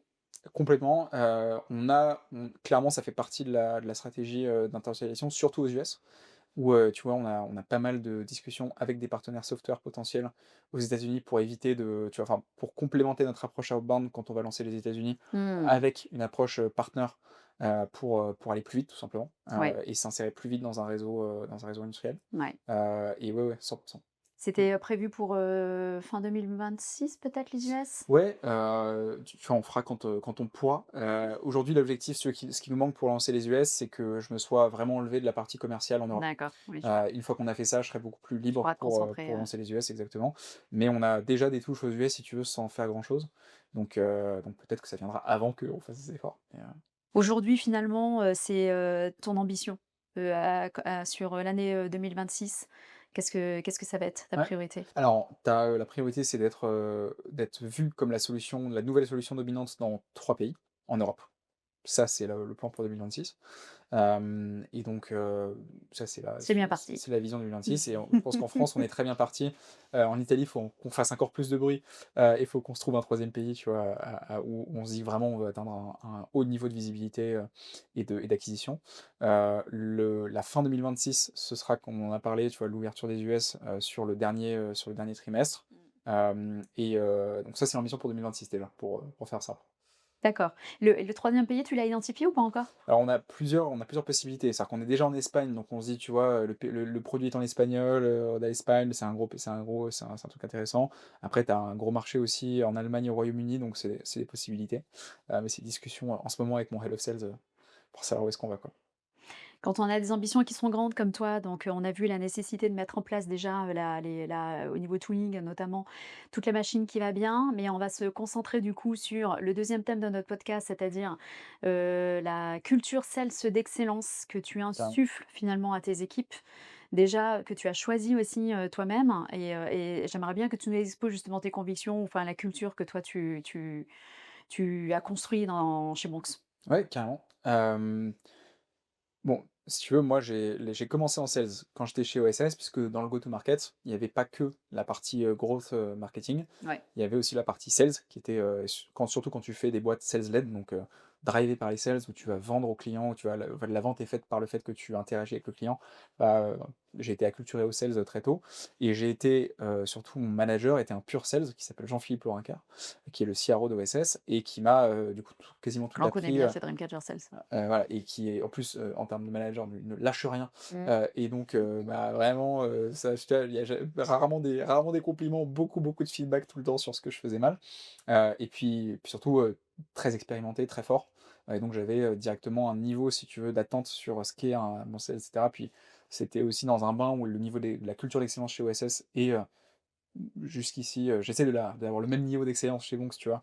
Mais ça fait partie des boîtes que j'ai vues qui ont quand même un niveau d'excellence assez élevé, donc ça se transposait aussi là-dessus. Ça a Donc été une bonne école en matière de culture sales. voilà, donc ça a Ouais. commencé comme ça, donc mon niveau, si tu veux, mon baseline de ce que c'est qu'une culture sales était déjà assez élevé, et après, bah, je me suis dit: «Tu vois, je monte une boîte, je suis assez commercial comme profil au sens où j'ai fait beaucoup de ventes, je sais ce que c'est à peu près, que de la vente, et donc je sais ce que je veux pour ma boîte». Et donc j'ai essayé dès le début de mettre en place une culture très sales.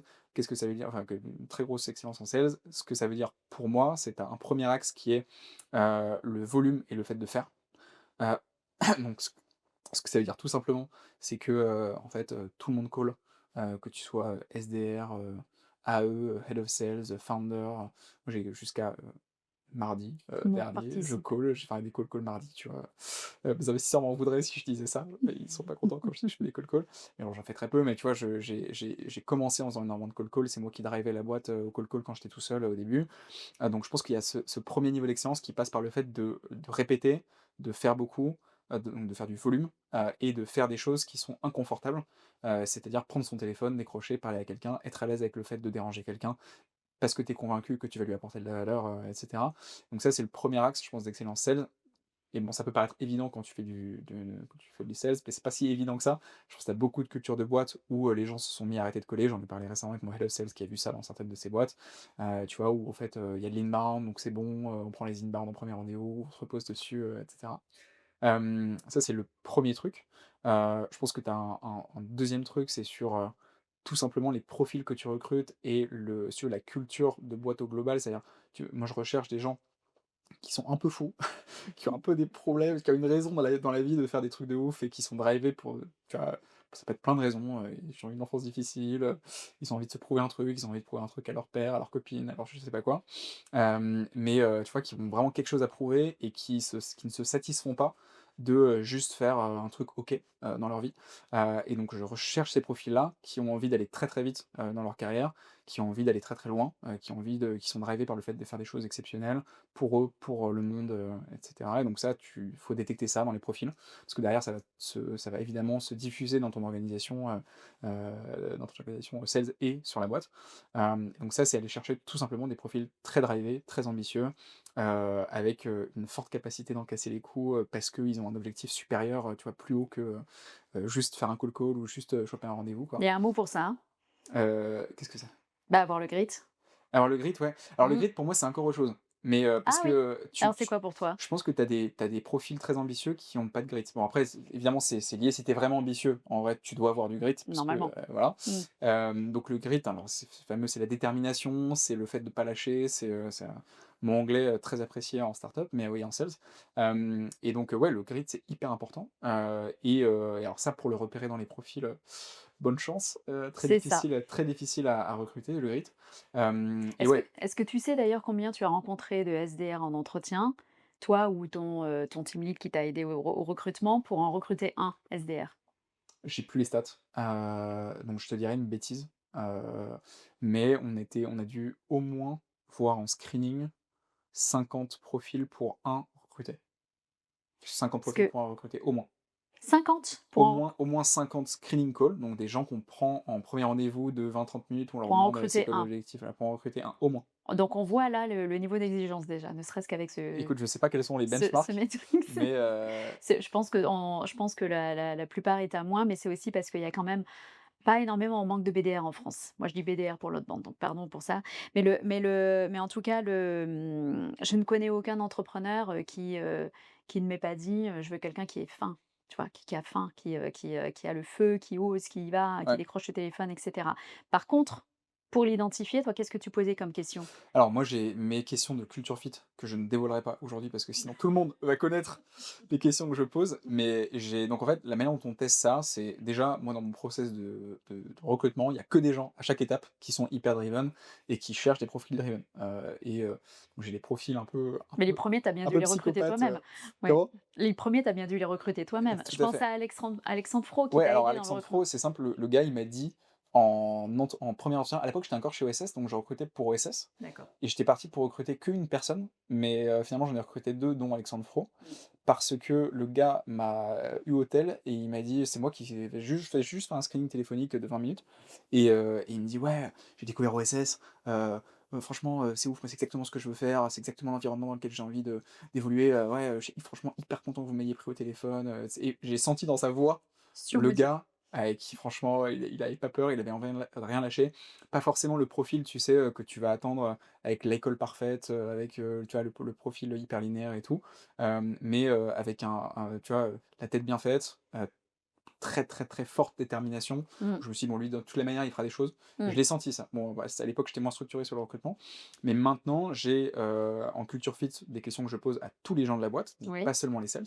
Évidemment, les sales, je vais les pousser, assez loin dans leur retranchement, pour savoir ce qu'ils ont dans le ventre, où est-ce qu'ils veulent aller, tu vois? C'est quoi leurs, ambitions?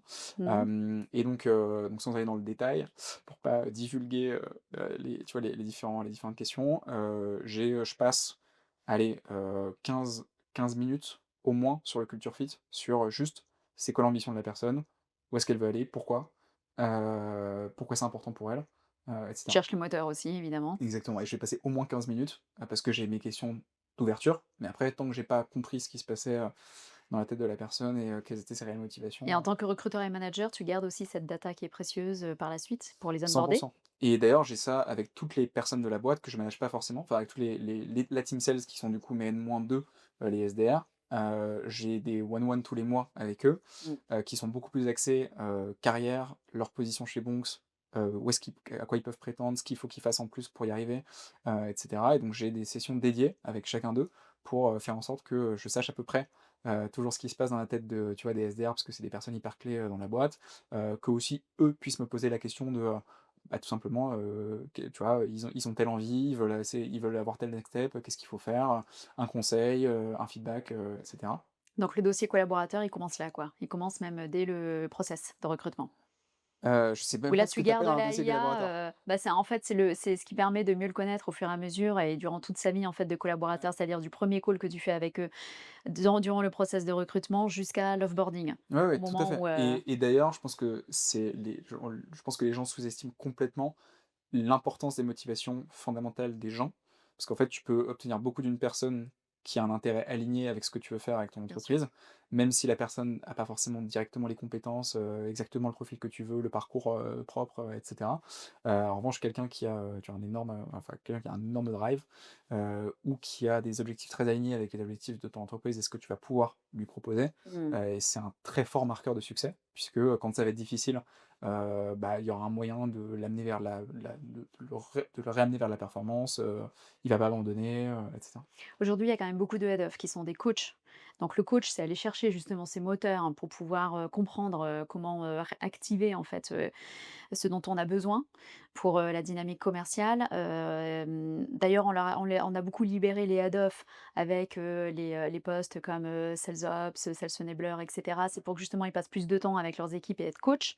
Mais c'est vrai que tous les head of en revanche, donc ça, ils le regardent quand même, durant les weekly, et les points, mais beaucoup ne les fait enfin, tous ne les regardent pas au moment du recrutement, je suis d'accord avec toi. C'est-à-dire qu'il faudrait accorder plus d'importance, à cela, effectivement. Et donc le process de recrutement que toi tu as mis en place pour tes sales? Alors pour les SDR, Ouais. PDR, on a 1, 2, 3 étapes, donc c'est assez rapide, tu vois? Mmh. 1re étape, c'est un screening classique RH. Deuxième étape, c'est ils passent, un bout de temps avec le team lead, Mmh. sur leurs expériences, sur, un case, de cold call, un case sales, et cetera. Derrière, ils viennent me voir en culture fit. Mmh. Voilà, et ces 3 étapes-là. Ensuite, évidemment, on prend des références sur, les personnes, mais c'est tout. Tu vois, sur les SDR, c'est ça. La simulation du call important, la simulation, tu l'as fait sur quoi? Alors, la simulation, on l'a fait sur un pour info, c'est inspiré d'un truc que m'a filé, Jean-Philippe Laurinquin de d'OSS, D'accord. qui s'appelait l'exercice de la bûche. Je vais pas divulguer ce que c'est l'exercice de la bûche parce que je pense qu'il en fait encore passer. Mais nous, on a décliné cet exercice, de la bûche à D'accord. un case bonks où en fait c'est la même scorecard que cet exercice où tu vas tester plein d'aptitudes de vente. Le case typiquement, c'est pour plutôt un call de discovery si tu veux. Mmh. Et donc on fait passer un call de discovery, tu me vends bonks, et cetera. Donc Mais ça donc c'est c'est sur Bonk, c'est sur c'est sur Bonks. la Chez nous, c'est solution sur Bonks, Bonks? ouais, D'accord. exactement. Donc ça, c'est pour plutôt les AE, et sur la Mmh. partie SDR, on a appelé ça le bout de bois. Donc c'est le versant, la petite bûche, et on fait passer un case de call, où, on va mettre en situation, bah, tu dois me vendre Bonks, la personne a quelques infos sur, bah, ce qu'on fait, à qui il appelle, et cetera. Je crois qu'il y a 3 ou 4 rounds avec feedback entre les rounds. pour voir si la personne est capable de prendre le feedback, d'appliquer le feedback, et cetera. Mmh. Et voilà, ça c'est la structure du case, Ça, c'est le R2, c'est call. l'étape 2. Ça c'est l'étape 2, ouais, Et donc ce exactement. qui fait qu'il a déjà eu le pitch, en tout cas sur Banque Savant et il est censé avoir un bon degré Exactement. de préparation. C'est aussi pour checker ça? Oui, puis pour un call, si tu veux, tu as le site web, tu as ChatGPT, enfin il y a beaucoup de choses pour se renseigner sur Monks aujourd'hui, qui te permettent de préparer un call. Je suis sûr que si tu demandes à ton ChatGPT de te faire un script de call pour Monks, il te le fera très bien, tu vois? OK. Étape 3 ensuite culture fit. Ouais, c'est Culture ça. fit et ensuite les références. Ouais. OK. Est-ce qu'aujourd'hui ou maintenant tu as des parce que ça c'était aussi au début où tu, recrutais tes premiers ers SDR.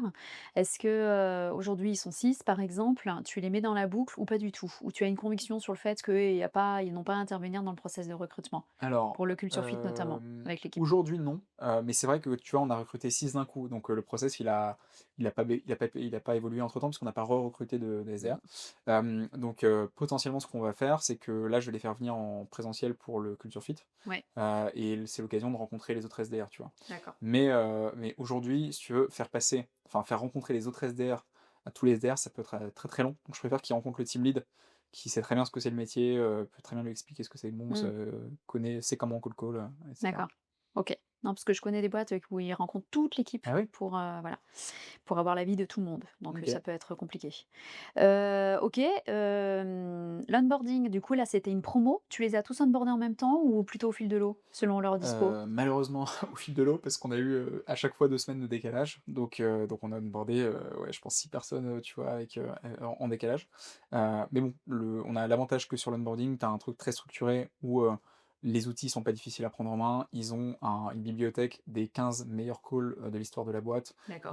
des 15 trucs à pas faire, et cetera. Donc on a un truc très structuré sur l'onboarding, et en vrai, c'est pas si difficile de ramp up comme on dit, Ouais. sur Monk, c'est-à-dire d'arriver au niveau où tu peux générer de la performance et atteindre tes objectifs.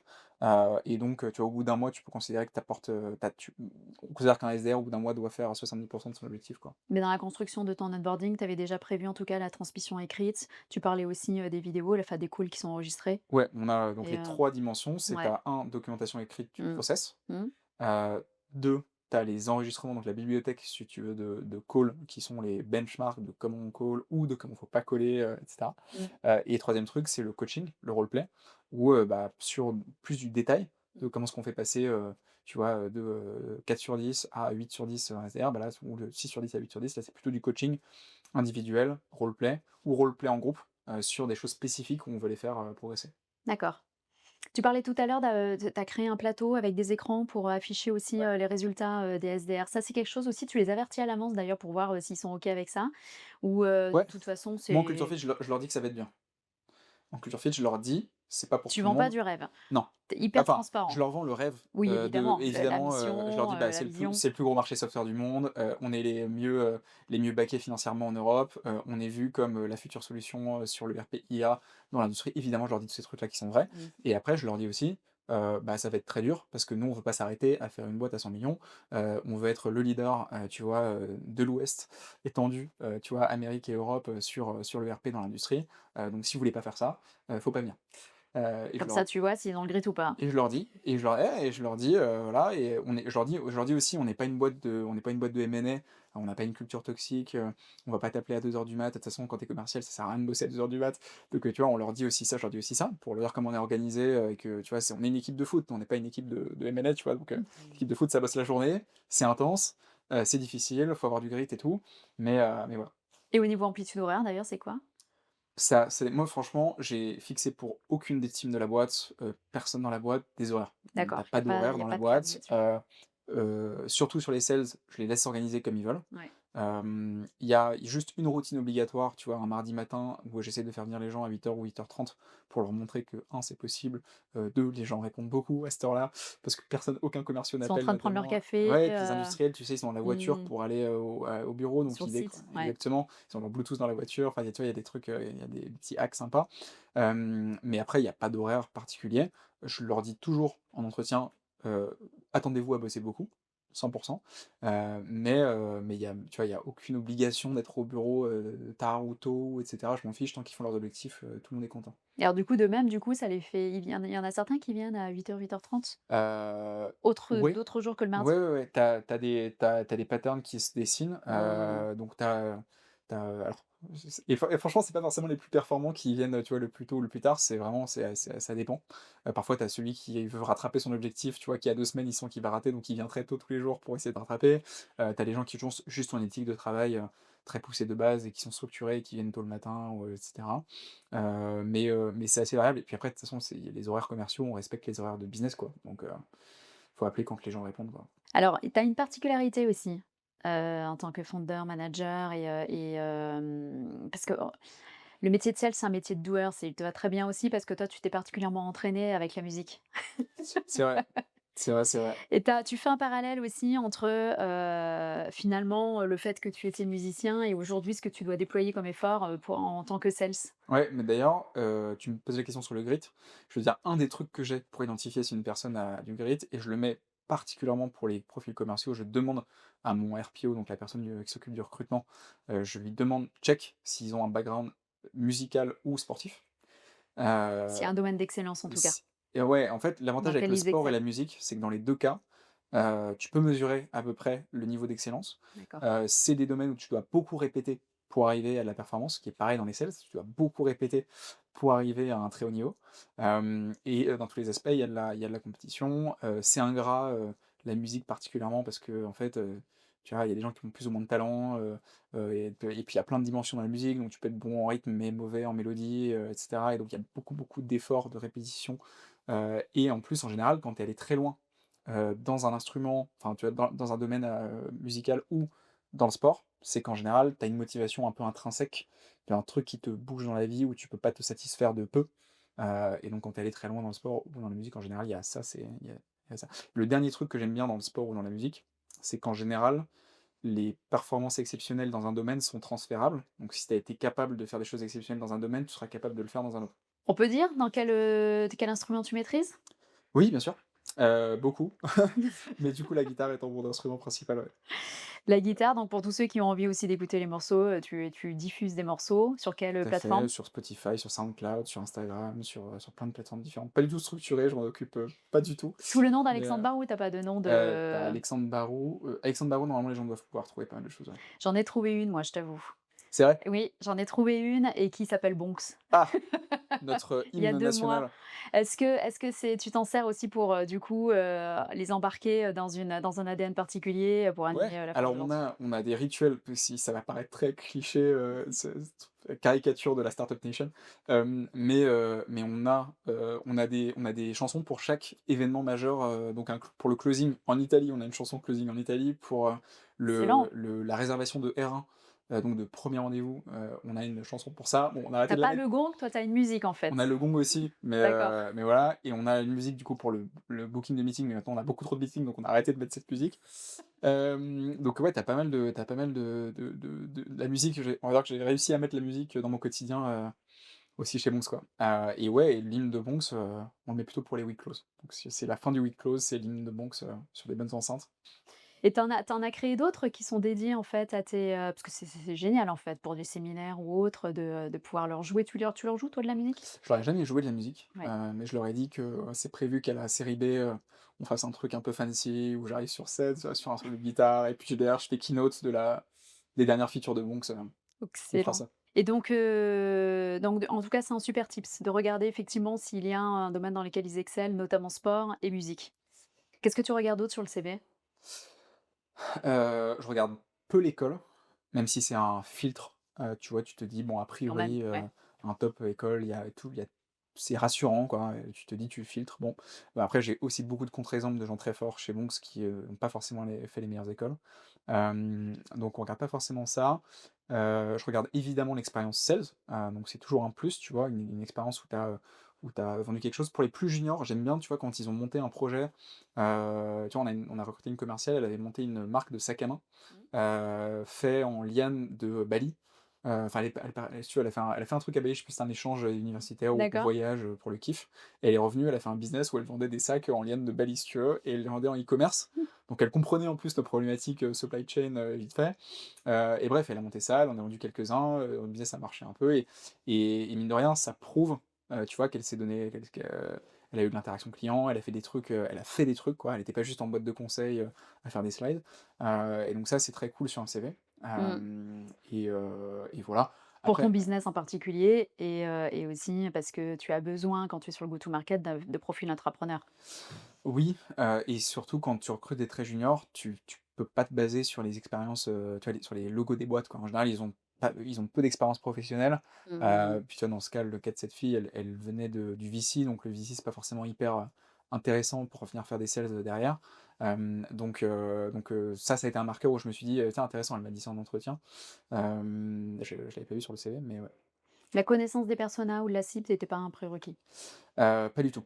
Pas du tout et ça, c'est lié à ce que je te disais sur la verticalisation des Ouais, sales ou pas. Moi, je pense qu'il ouais. faut pas verticaliser les sales. Mmh. Je m'en fiche qu'ils connaissent la cible, je préfère au contraire qu'ils soient, très déterminés, très organisés, qu'ils aient la tchatche, qu'ils aient envie. De toute façon, ça Et puis s'apprend. c'est pas est-ce que c'est pas spécifique quand même au segment PME? Ce qui est un Heu petit peu moins vrai peut-être sur le segment, grand compte? Je pense pas, je pense que tu demandes, au leader sales de Snowflake qui vend, au CAC 40, je pense qu'il te dira la même chose sur la spécialisation de métier. Alors peut-être pas le CAC 40, mais sur des ETI et sur des petites boîtes, cotées, je pense que un commercial, ça reste beaucoup plus important d'avoir la méthodo, Mmh. de comprendre le fond des sales, la psychologie humaine, pourquoi les gens achètent, comment tu vends un produit, et tu l'associes à une valeur business pour ton client. Mmh. Beaucoup plus important de connaître ça que de connaître le métier. Parce que le métier, tu changes de boîte dans 6 mois, ce sera une autre persona, un autre métier, et cetera. Donc il faut être capable de s'adapter au métier. En revanche, la méthode de sales reste la même, tout le temps, quoi. Tes, rituels en matière de reporting aussi ou de, enfin de suivi en tout cas de la performance, tes business reviews par exemple, c'est tous les combien? Et sous quelle forme? Alors on suit les KPI à une maille, hebdomadaire, Oui. sur la plupart des KPI. Mmh. Et après on a aussi on est très peu structuré sur les QBR, donc les quarterly business review, c'est ce que j'attends aussi du head of sales, c'est qu'on soit un peu structuré sur ça. On a le rituel de revue de deal toutes les semaines, D'accord. et voilà globalement, En présentiel, puisque tout le monde est en en présentiel? présentiel, tout à fait. OK, et avec tout le monde, avec les AE et SDR Ouais, alors ou? toute la boîte est invitée à la deal review. D'accord, Évidemment, toute la boîte ne vient pas. ouais. C'est fortement recommandé pour les SDR pour qu'ils puissent apprendre, comment on gère les deals, c'est quoi les enjeux sur un deal, qu'ils puissent comprendre, c'est quoi les skills aussi qu'on va attendre d'eux sur, quand ils deviendront, account exécutifs. Donc ouais, ça c'est pour le rituel, deal review. Est-ce qu'il y a d'autres, finalement, rituels, hein, que tu as mis en place pour pouvoir entretenir aussi le rythme et la dynamique sales? Ouais, on en a plein. On a un rituel qui marche pas mal, que j'ai mis le mardi matin assez tôt. À huit Et heures donc, le à mardi? 8 heures, ouais, alors 8h30, j'aimerais bien qu'on le mette à 8 heures, mais bon. Mais moi maintenant j'habite loin du taf, donc c'est difficile d'arriver à l'heure, pour 8 heures. Tu vois, tôt le matin, le mardi, tout le monde dans l'équipe revenue, donc fondateur inclus, on call. Donc enfin, en tout cas, l'objectif ça s'appelle Lead Gen Tuesday, donc c'est tous les mardis, tout le monde fait de la lead gen pendant, 1h30, et on fait que ça. Et donc, ça peut être du coup, c'est beaucoup du call, mais après, si tu vois, les gens parallélisent parfois, sur de LinkedIn, de l'email, et cetera. Et tu as un classement chaque semaine. Enfin, tu as une comptabilisation, de qui gagne. Tu as un prix à la fin, Excellent. où ils gagnent le meilleur café du coin, ce qu'ils veulent, le truc à 7 balles 50, Ils ce qu'ils choisissent. veulent, ils choisissent, ce qu'ils veulent, machin, c'est sur la boîte. Il y a un budget, j'imagine. Et voilà. Comment? Il y a un budget quand même, j'imagine? Il y a un budget, il y a non, Ah franchement, bon, ils ils font peuvent ce se qu'ils veulent, lâcher. ouais, ouais, s'ils veulent en prendre un café à 10 €, ils prennent le café à 10 € et tu as un tableau Excel qui comptabilise, tu vois, les victoires de chacun, toutes les semaines et donc tu as un tableau qui a d'affichage qui monte chaque semaine sur, qui a gagné. Bon, j'ai gagné les 2 premières donc j'ai dû arrêter après de les faire parce que non, mais j'étais pressé parce que j'ai de la chance, donc à chaque fois que j'arrive, je tombe sur quelqu'un où il y a un projet, donc Bah, j'ai de c'est la un bon chance, mais challenge en même temps, d'aller, de surpasser le founder et ah mais en plus, ouais, ils ça sont pas bouge? contents parce que j'ai, tu sais, j'ai l'excuse founder où je peux appeler en disant: «Oui, j'ai fondé cette boîte», C'est plus facile quand c'est même. plus facile. Tu Bah, vois, tu oui. fais de CEO à CEO, c'est un hack. C'est vrai que par souci d'égalité, tu devrais jouer le jeu et ne pas dire que Et tu de es dire: «Je founder. vous appelle», c'est un appel de prospection. Exactement. Ouais, Bon, si tes équipes nous écoutent, voilà, je vais être obligé là-dedans. voilà, faudra que tu relèves le Ouais. challenge. OK pour ça, c'est vrai qu'on n'a pas creusé d'ailleurs, ça me fait tilt là quand tu me parles de ce challenge, tes listes de calls. Ouais. Qu'est-ce qu'il est fait? C'est le job du GTM engineer, Ça donc fait partie de son périmètre. exactement et donc D'accord. on a si tu veux, il gère cette infrastructure de marché pour avoir toutes les databases, Ouais, les workflows pour enrichir notre donnée et cetera. Il gère tout ça et derrière il va pousser cette donnée dans, sur HubSpot? dans des tâches, dans HubSpot exactement, qui vont être assignées aux différents commerciaux. D'accord, OK. Et évidemment, toi, tes calls, ils sont, automatiquement après le CRM, il est rempli automatiquement via il C'est-à-dire? rentre pas à la mano la data, Ah si, si, si. ah oui, si, Ah il y a ouais, ouais, d'accord, ouais, bien OK. sûr. T'as pas trouvé l'outil qui te permettait aussi, de remplir, Écoute, pas aujourd'hui, mais je serais intéressé si tu as un en outil qui marche bien là-dessus, tu vois, avec plaisir. j'en ai un qui me vient en tête, mais il faudra checker, voir si ça correspond à ce besoin-là. C'est, Voice Parser D'accord. d'Immune Technology. C'est du speak to text et donc du coup, mais il faut quand bien même, dicter, tu vois, le compte rendu, à l'oral. Mais est-ce que Ouais. du coup, ça peut se plugger au call et pour ensuite remplir le CRM Écoute, automatiquement? le truc qu'on essaie de faire, c'est, on avait un premier là, niveau de déblocage qu'on est en train de faire cette semaine, les semaines pro, c'est que, l'IA nous dise au lieu que ce soit, les team leads qui écoutent tous les calls et qui disent si les rendez-vous sont bons, Mmh, que ce soit l'IA qui nous le dise. Déjà d'accord, ça va être un gros improvement, et en effet, tu as raison, ce serait hyper intéressant si on avait un agent qui nous remplissait la data précise. Après, totalement. si tu veux, cette data, pour nous, c'est une telle mine d'or parce qu'on remplit des infos très, très précises, sur beaucoup de choses qui nous permettent derrière d'avoir, si tu veux, la boucle de quand est-ce qu'on recontacte les gens avec, une vraie intention de s'ils ont tel ERP, on sait qu'on va les rappeler à tel moment, et cetera, aujourd'hui, je sais pas si j'aurais la confiance de laisser ça à un agent IA, tellement c'est précieux, quoi. D'accord. C'est bon à savoir, mais en tout cas, ça mérite de creuser le sujet, oui, effectivement. Nous, on a, par exemple, ça ne fait pas tout, mais tous nos calls et nos visios sont enregistrés via Nuta, Mmh, avec Nuta et donc effectivement, ça génère des comptes rendus automatiques, que l'on peut ensuite, mettre de manière très rapide. Ça nous fait gagner un temps fou, sur, notre ERP, mais ouais. Alors il faut ça quand on l'a, même hein. rajouter de l'intelligence, Ça, on l'a. tu vois, de Nous, ce l'analyse. qu'on peut pas remplir dans HubSpot, c'est des champs. Si tu veux, l'IA ne remplit pas des champs, des propriétés dans HubSpot, D'accord. très où tu remplirais, tu sais, en drag and Ouais, drop ouais, dans un totalement, numéro, et ouais. cetera. Mmh. Ce qu'on peut remplir évidemment, c'est nous, on a un outil de prise de notes, IA. Minary te fait ta prise de notes, donc Minary vient, donner tes notes de call Ah, call. ça fait la prise de notes aussi? Ouais, D'accord. ça te dit donc tu as toutes les notes Mmh, sur tes compagnies et sur tes contacts, mmh. et quand tu crées un deal, donc en début de process, là, c'est notre outil plutôt Circleback du coup, qui est notre outil de prise de notes, D'accord, qui OK. va, informer les notes directement dans ta transaction. En tout cas, comme quoi, on a encore pas mal de choses à mettre en place pour, toujours, gagner en productivité. Exactement. En conclusion, d'où te viennent toutes ces convictions? Alors, il y a ton expérience, certes chez, West Venture et tu en as parlé déjà, mais est-ce qu'il y a des personnes, des médias, des livres que tu as lus, qui t'ont marqué? En fait, ce que je veux savoir, là, c'est vraiment ce qui t'a marqué, tu vois? Mmh. Alors d'abord en tant qu'entrepreneur, manager, sales et puis aussi pourquoi pas, ce qui t'a permis, de Ouais. vraiment, développer ta connaissance aussi sectorielle, dans l'industrie.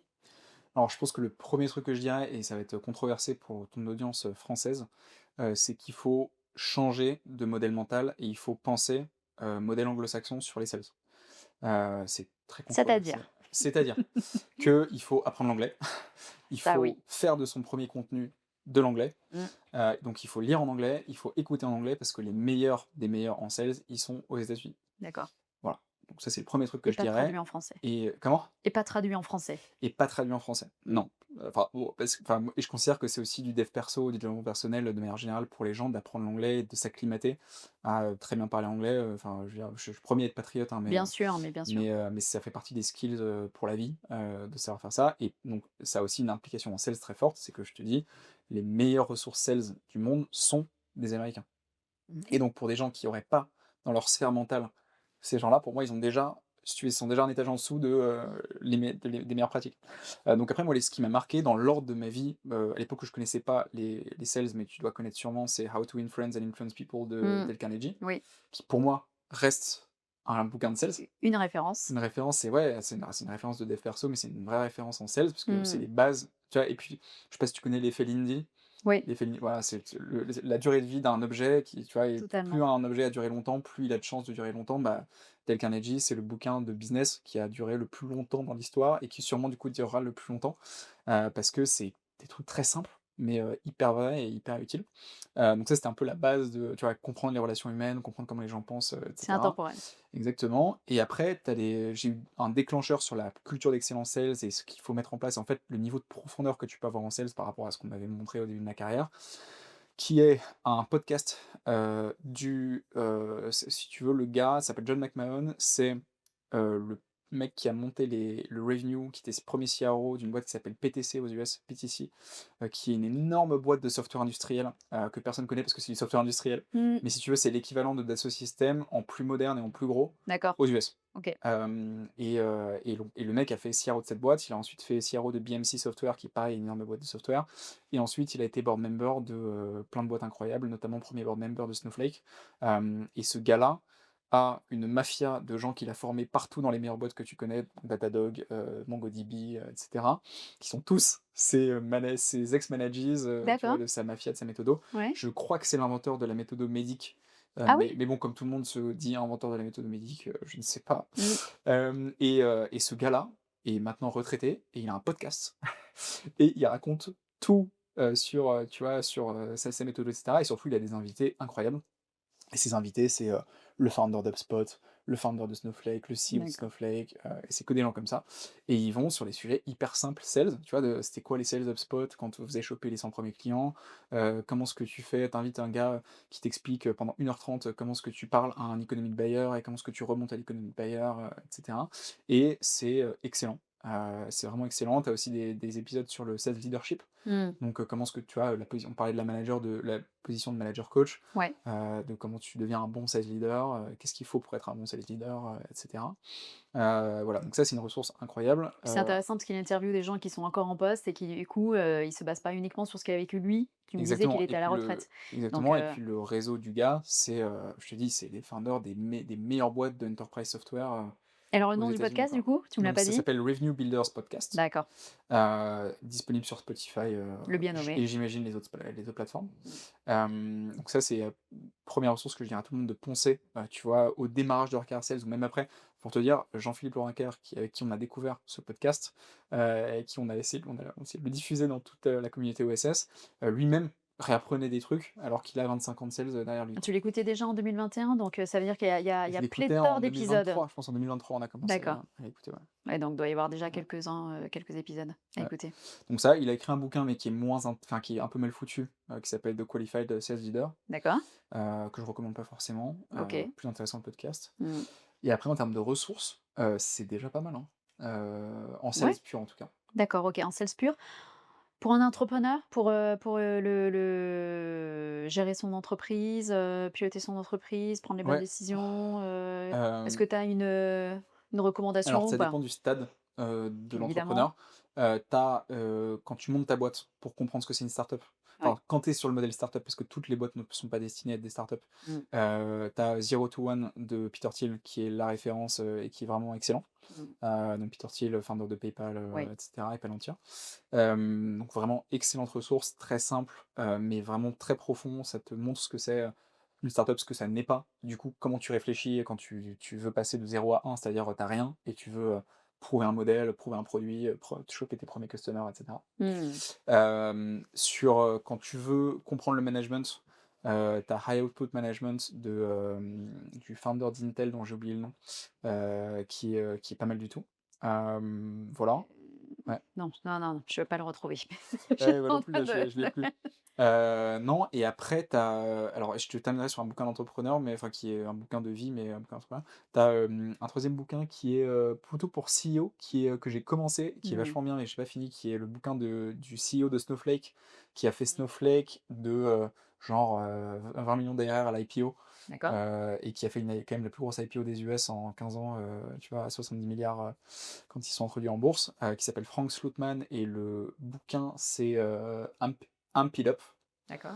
Et le dernier bouquin que je te donnerai, que je suis en train de relire en ce moment, c'est, rien à voir, c'est un bouquin de coaching, merde, comment il s'appelle ce coach américain? Le coach américain le plus connu, Je vais pas pouvoir t'aider là. putain, Tony Robbins. Ah d'accord, ah oui, Bouquin fin effectivement. des années 90 de Tony Alors Robbins, lui mais aussi qui est, sur la longueur, exactement, lui aussi sur la longueur, il a très robuste, et ça fait partie des rares bouquins de coaching qui sont pas, du blabla, de développement personnel et cetera machin, c'est genre très concret, et c'est des trucs, Tu c'est l'avais déjà lu et tu le relis? je l'ai déjà lu, je le relis, enfin, tu vois, c'est un D'accord. truc que tu peux lire, tu peux lire une première moitié, puis tu relis, la deuxième moitié l'été, puis enfin, il y a plein Ouais. de et ça t'apprend, tu vois, la psychologie humaine, comment est-ce que tu ancres tes croyances et en tant qu'entrepreneur, bah, enfin, si tu veux te comprendre en tant qu'être humain et C'est en tant que important, psychologie, ouais. comme c'est assez dur, c'est assez important, À laisser sur la table de hem chevet du coup, et voilà, pour le reprendre régulièrement. exactement. Ça fait pas mal de références donc effectivement et pour finir, toi qui as besoin de bien comprendre aussi l'écosystème de ta cible, qu'est-ce que tu as lu, regardé, écouté, pour, bien, connaître en fait, l'écosystème des industries, manufacturières? Pour moi, c'est assez simple, c'est que j'ai en tout, depuis le début d'OSS, j'ai dû parler à 500 boîtes industrielles, au moins, quoi. Bon, à peu près 500 boîtes industrielles. Donc si tu veux faire, 500 calls de Pas sales besoin de lire de plus, bouquin. 80 visites d'usine quand j'étais chez OSS plus Monks, Ouais, tu finis par accumuler une connaissance du contexte, des types de personnes, des profils de comment ça fonctionne une usine, comment ça fonctionne une supply chain et cetera et des différents métiers, qui est, poussé parce que tu parles tout le temps à ces gens-là, moi j'ai passé mon temps à leur demander c'est quoi leurs problématiques, comprendre leurs problèmes, leur apporter des solutions à leurs problèmes. Donc je dirais que c'est ça, et après pour partir de zéro, bah, tu vois, je suis en train de le faire avec mon Head of Sales là qui part de zéro sur, la connaissance industrielle, et donc ce qu'on fait, c'est on le prend par plusieurs bouts, tu vois? J'aime bien quand tu apprends un nouveau sujet, je trouve c'est intéressant de le prendre de différents angles pour être sûr que tu vois, tu es sûr que tu cernes le sujet quoi. Le sujet le strat, sujet très qu'il y ait pas de opérationnel, biais. sujet exactement Mmh. et donc on a un training, manufacturing, qui est très haut niveau, très stratégique, où on te dit: «Bah, voilà, les différentes industries, c'est quoi leurs enjeux business?» et cetera. On a un training beaucoup plus produit pour dire: «Bah, voilà, dans Bonks, comment tu fais fonctionner une usine?» Et on crée une usine, dans Bonks avec, le nouveau Larian pour lui montrer et cetera. D'accord. Et Ça après fait partie de ton onboarding? OK. tout à fait et après moi ce que j'aime bien faire, c'est que comme je fais regarder surtout pour les profils commerciaux, je leur fais regarder, un certain nombre de calls, de références qu'on a fait, avec les prospects. En général, ils ont la partie discovery où, ça parle métier, la partie démo où ils voient la démo et je les laisse auto-apprendre sur ce qu'ils voient. Donc ils voient plein d'acronymes qu'ils connaissent pas, ils voient plein de choses qu'ils comprennent pas et cetera et aujourd'hui tu as, À eux ChatGPT. d'aller chercher, ChatGPT est ton meilleur ami, et le meilleur professeur, évidemment. pour tous les sujets donc voilà. Et ça quand même, ça nous facilite bien la vie, hein. Ça c'est sûr. Y compris Pour les gens dans qui aiment apprendre, l'onboarding. c'est exceptionnel, Mais d'ailleurs, pour c'est le coup. intéressant parce que pour toi, c'était absolument pas non plus un prérequis. Pour tes SDR, tu l'as déjà dit, mais pour ton head off, tu l'as pas appris non plus, avec la connaissance sectorielle? Non. Tu l'as pas choisi en fonction Non, de ça, non, en tout cas? pas du tout et d'ailleurs, je suis persuadé que les meilleurs profils commerciaux alors évidemment qu'il y aura des très bons profils commerciaux dans l'industrie, mais si je me restreins à aller chercher des profils commerciaux qui ont vendu à l'industrie, c'est très, très, très, très restreint. Tu te coupes Heu, de canaux de sourcing. donc là, il vient de la marketing tech, tu vois? Donc rien à voir. Ah ouais, effectivement. Ouais. Effectivement, mais quand même business model SaaS, j'imagine? Ouais, business model SaaS, moi ce que j'aime bien regarder dans le recrutement des profils sales, c'est et donc AE et Head of Sales, c'est est-ce qu'ils ont vendu les mêmes valeurs de contrat? Pour moi, c'est le critère le plus important, pour pas qu'ils aient vendu des contrats trop gros par rapport à ce qu'on Bien vend sûr. ou trop petits. On fait la même, Voilà. le même matching, chez Dreamcatcher Sales, donc tes paniers moyens sont de Aujourd'hui 50 000 d'accord. tu vois, de Tu as augmenté revenus. les paniers moyens. Ouais, ouais, ouais, ça fait partie de la stratégie d'augmenter les paniers moyens donc Très bien. ouais, ouais. Formidable. Merci en tout cas pour, tous ces partages. Pour finir, le mot de la fin, tu me conseillerais d'interviewer qui la prochaine fois, après toi? Hem, tu veux quelqu'un, donc n'importe, hein. Peu importe. Pourvu Je qu'il y ait des expertises évidemment, de Ouais, l'expertise sales ouais, je pense que à sur me les sales, partager. tu peux regarder. Donc, si t'as pas interviewé Jean-Philippe Lorinqueur de OSS, je te conseille Jean-Philippe Lorinqueur. C'est fait, mais on peut le refaire. Ah bah, donc tu peux le refaire. Est-ce que tu as interviewé Mathias de Cognix? Non. Tu peux faire Mathias de Cognix. Mathias de Cognix, c'est un fondateur avec un rôle très commercial. Mmh. Enfin, pardon, avec un axe très commercial, très fin en sales. Et puis sales très enterprise. Donc, par rapport à moi, bien meilleur que moi en sales enterprise, tu vois, sur des gros comptes. Donc, je te conseille Mathias. D'accord. Peut-être notre head of sales un jour. Donc Heu Mathias pour les segments, grands comptes. Ouais, pour les segments grands comptes et vente à l'industrie, pareil, mais tu vois beaucoup plus, vente à des boîtes du CAC 40 ou juste en dessous du CAC 40, donc C'est vente un une peu boîte différente. C'est une de boîte du OSS portfolio Venture SS. aussi? Ouais, Tout à d'accord, fait, ouais. OK. Ouais, ouais, ouais. Super. Et ben, avec grand plaisir, il est le bienvenu s'il nous écoute. Super. Et merci bien sûr à nos auditeurs, pour leur écoute et pour, leur fidélité. Merci Alexandre. Merci à toi. À bientôt. À bientôt.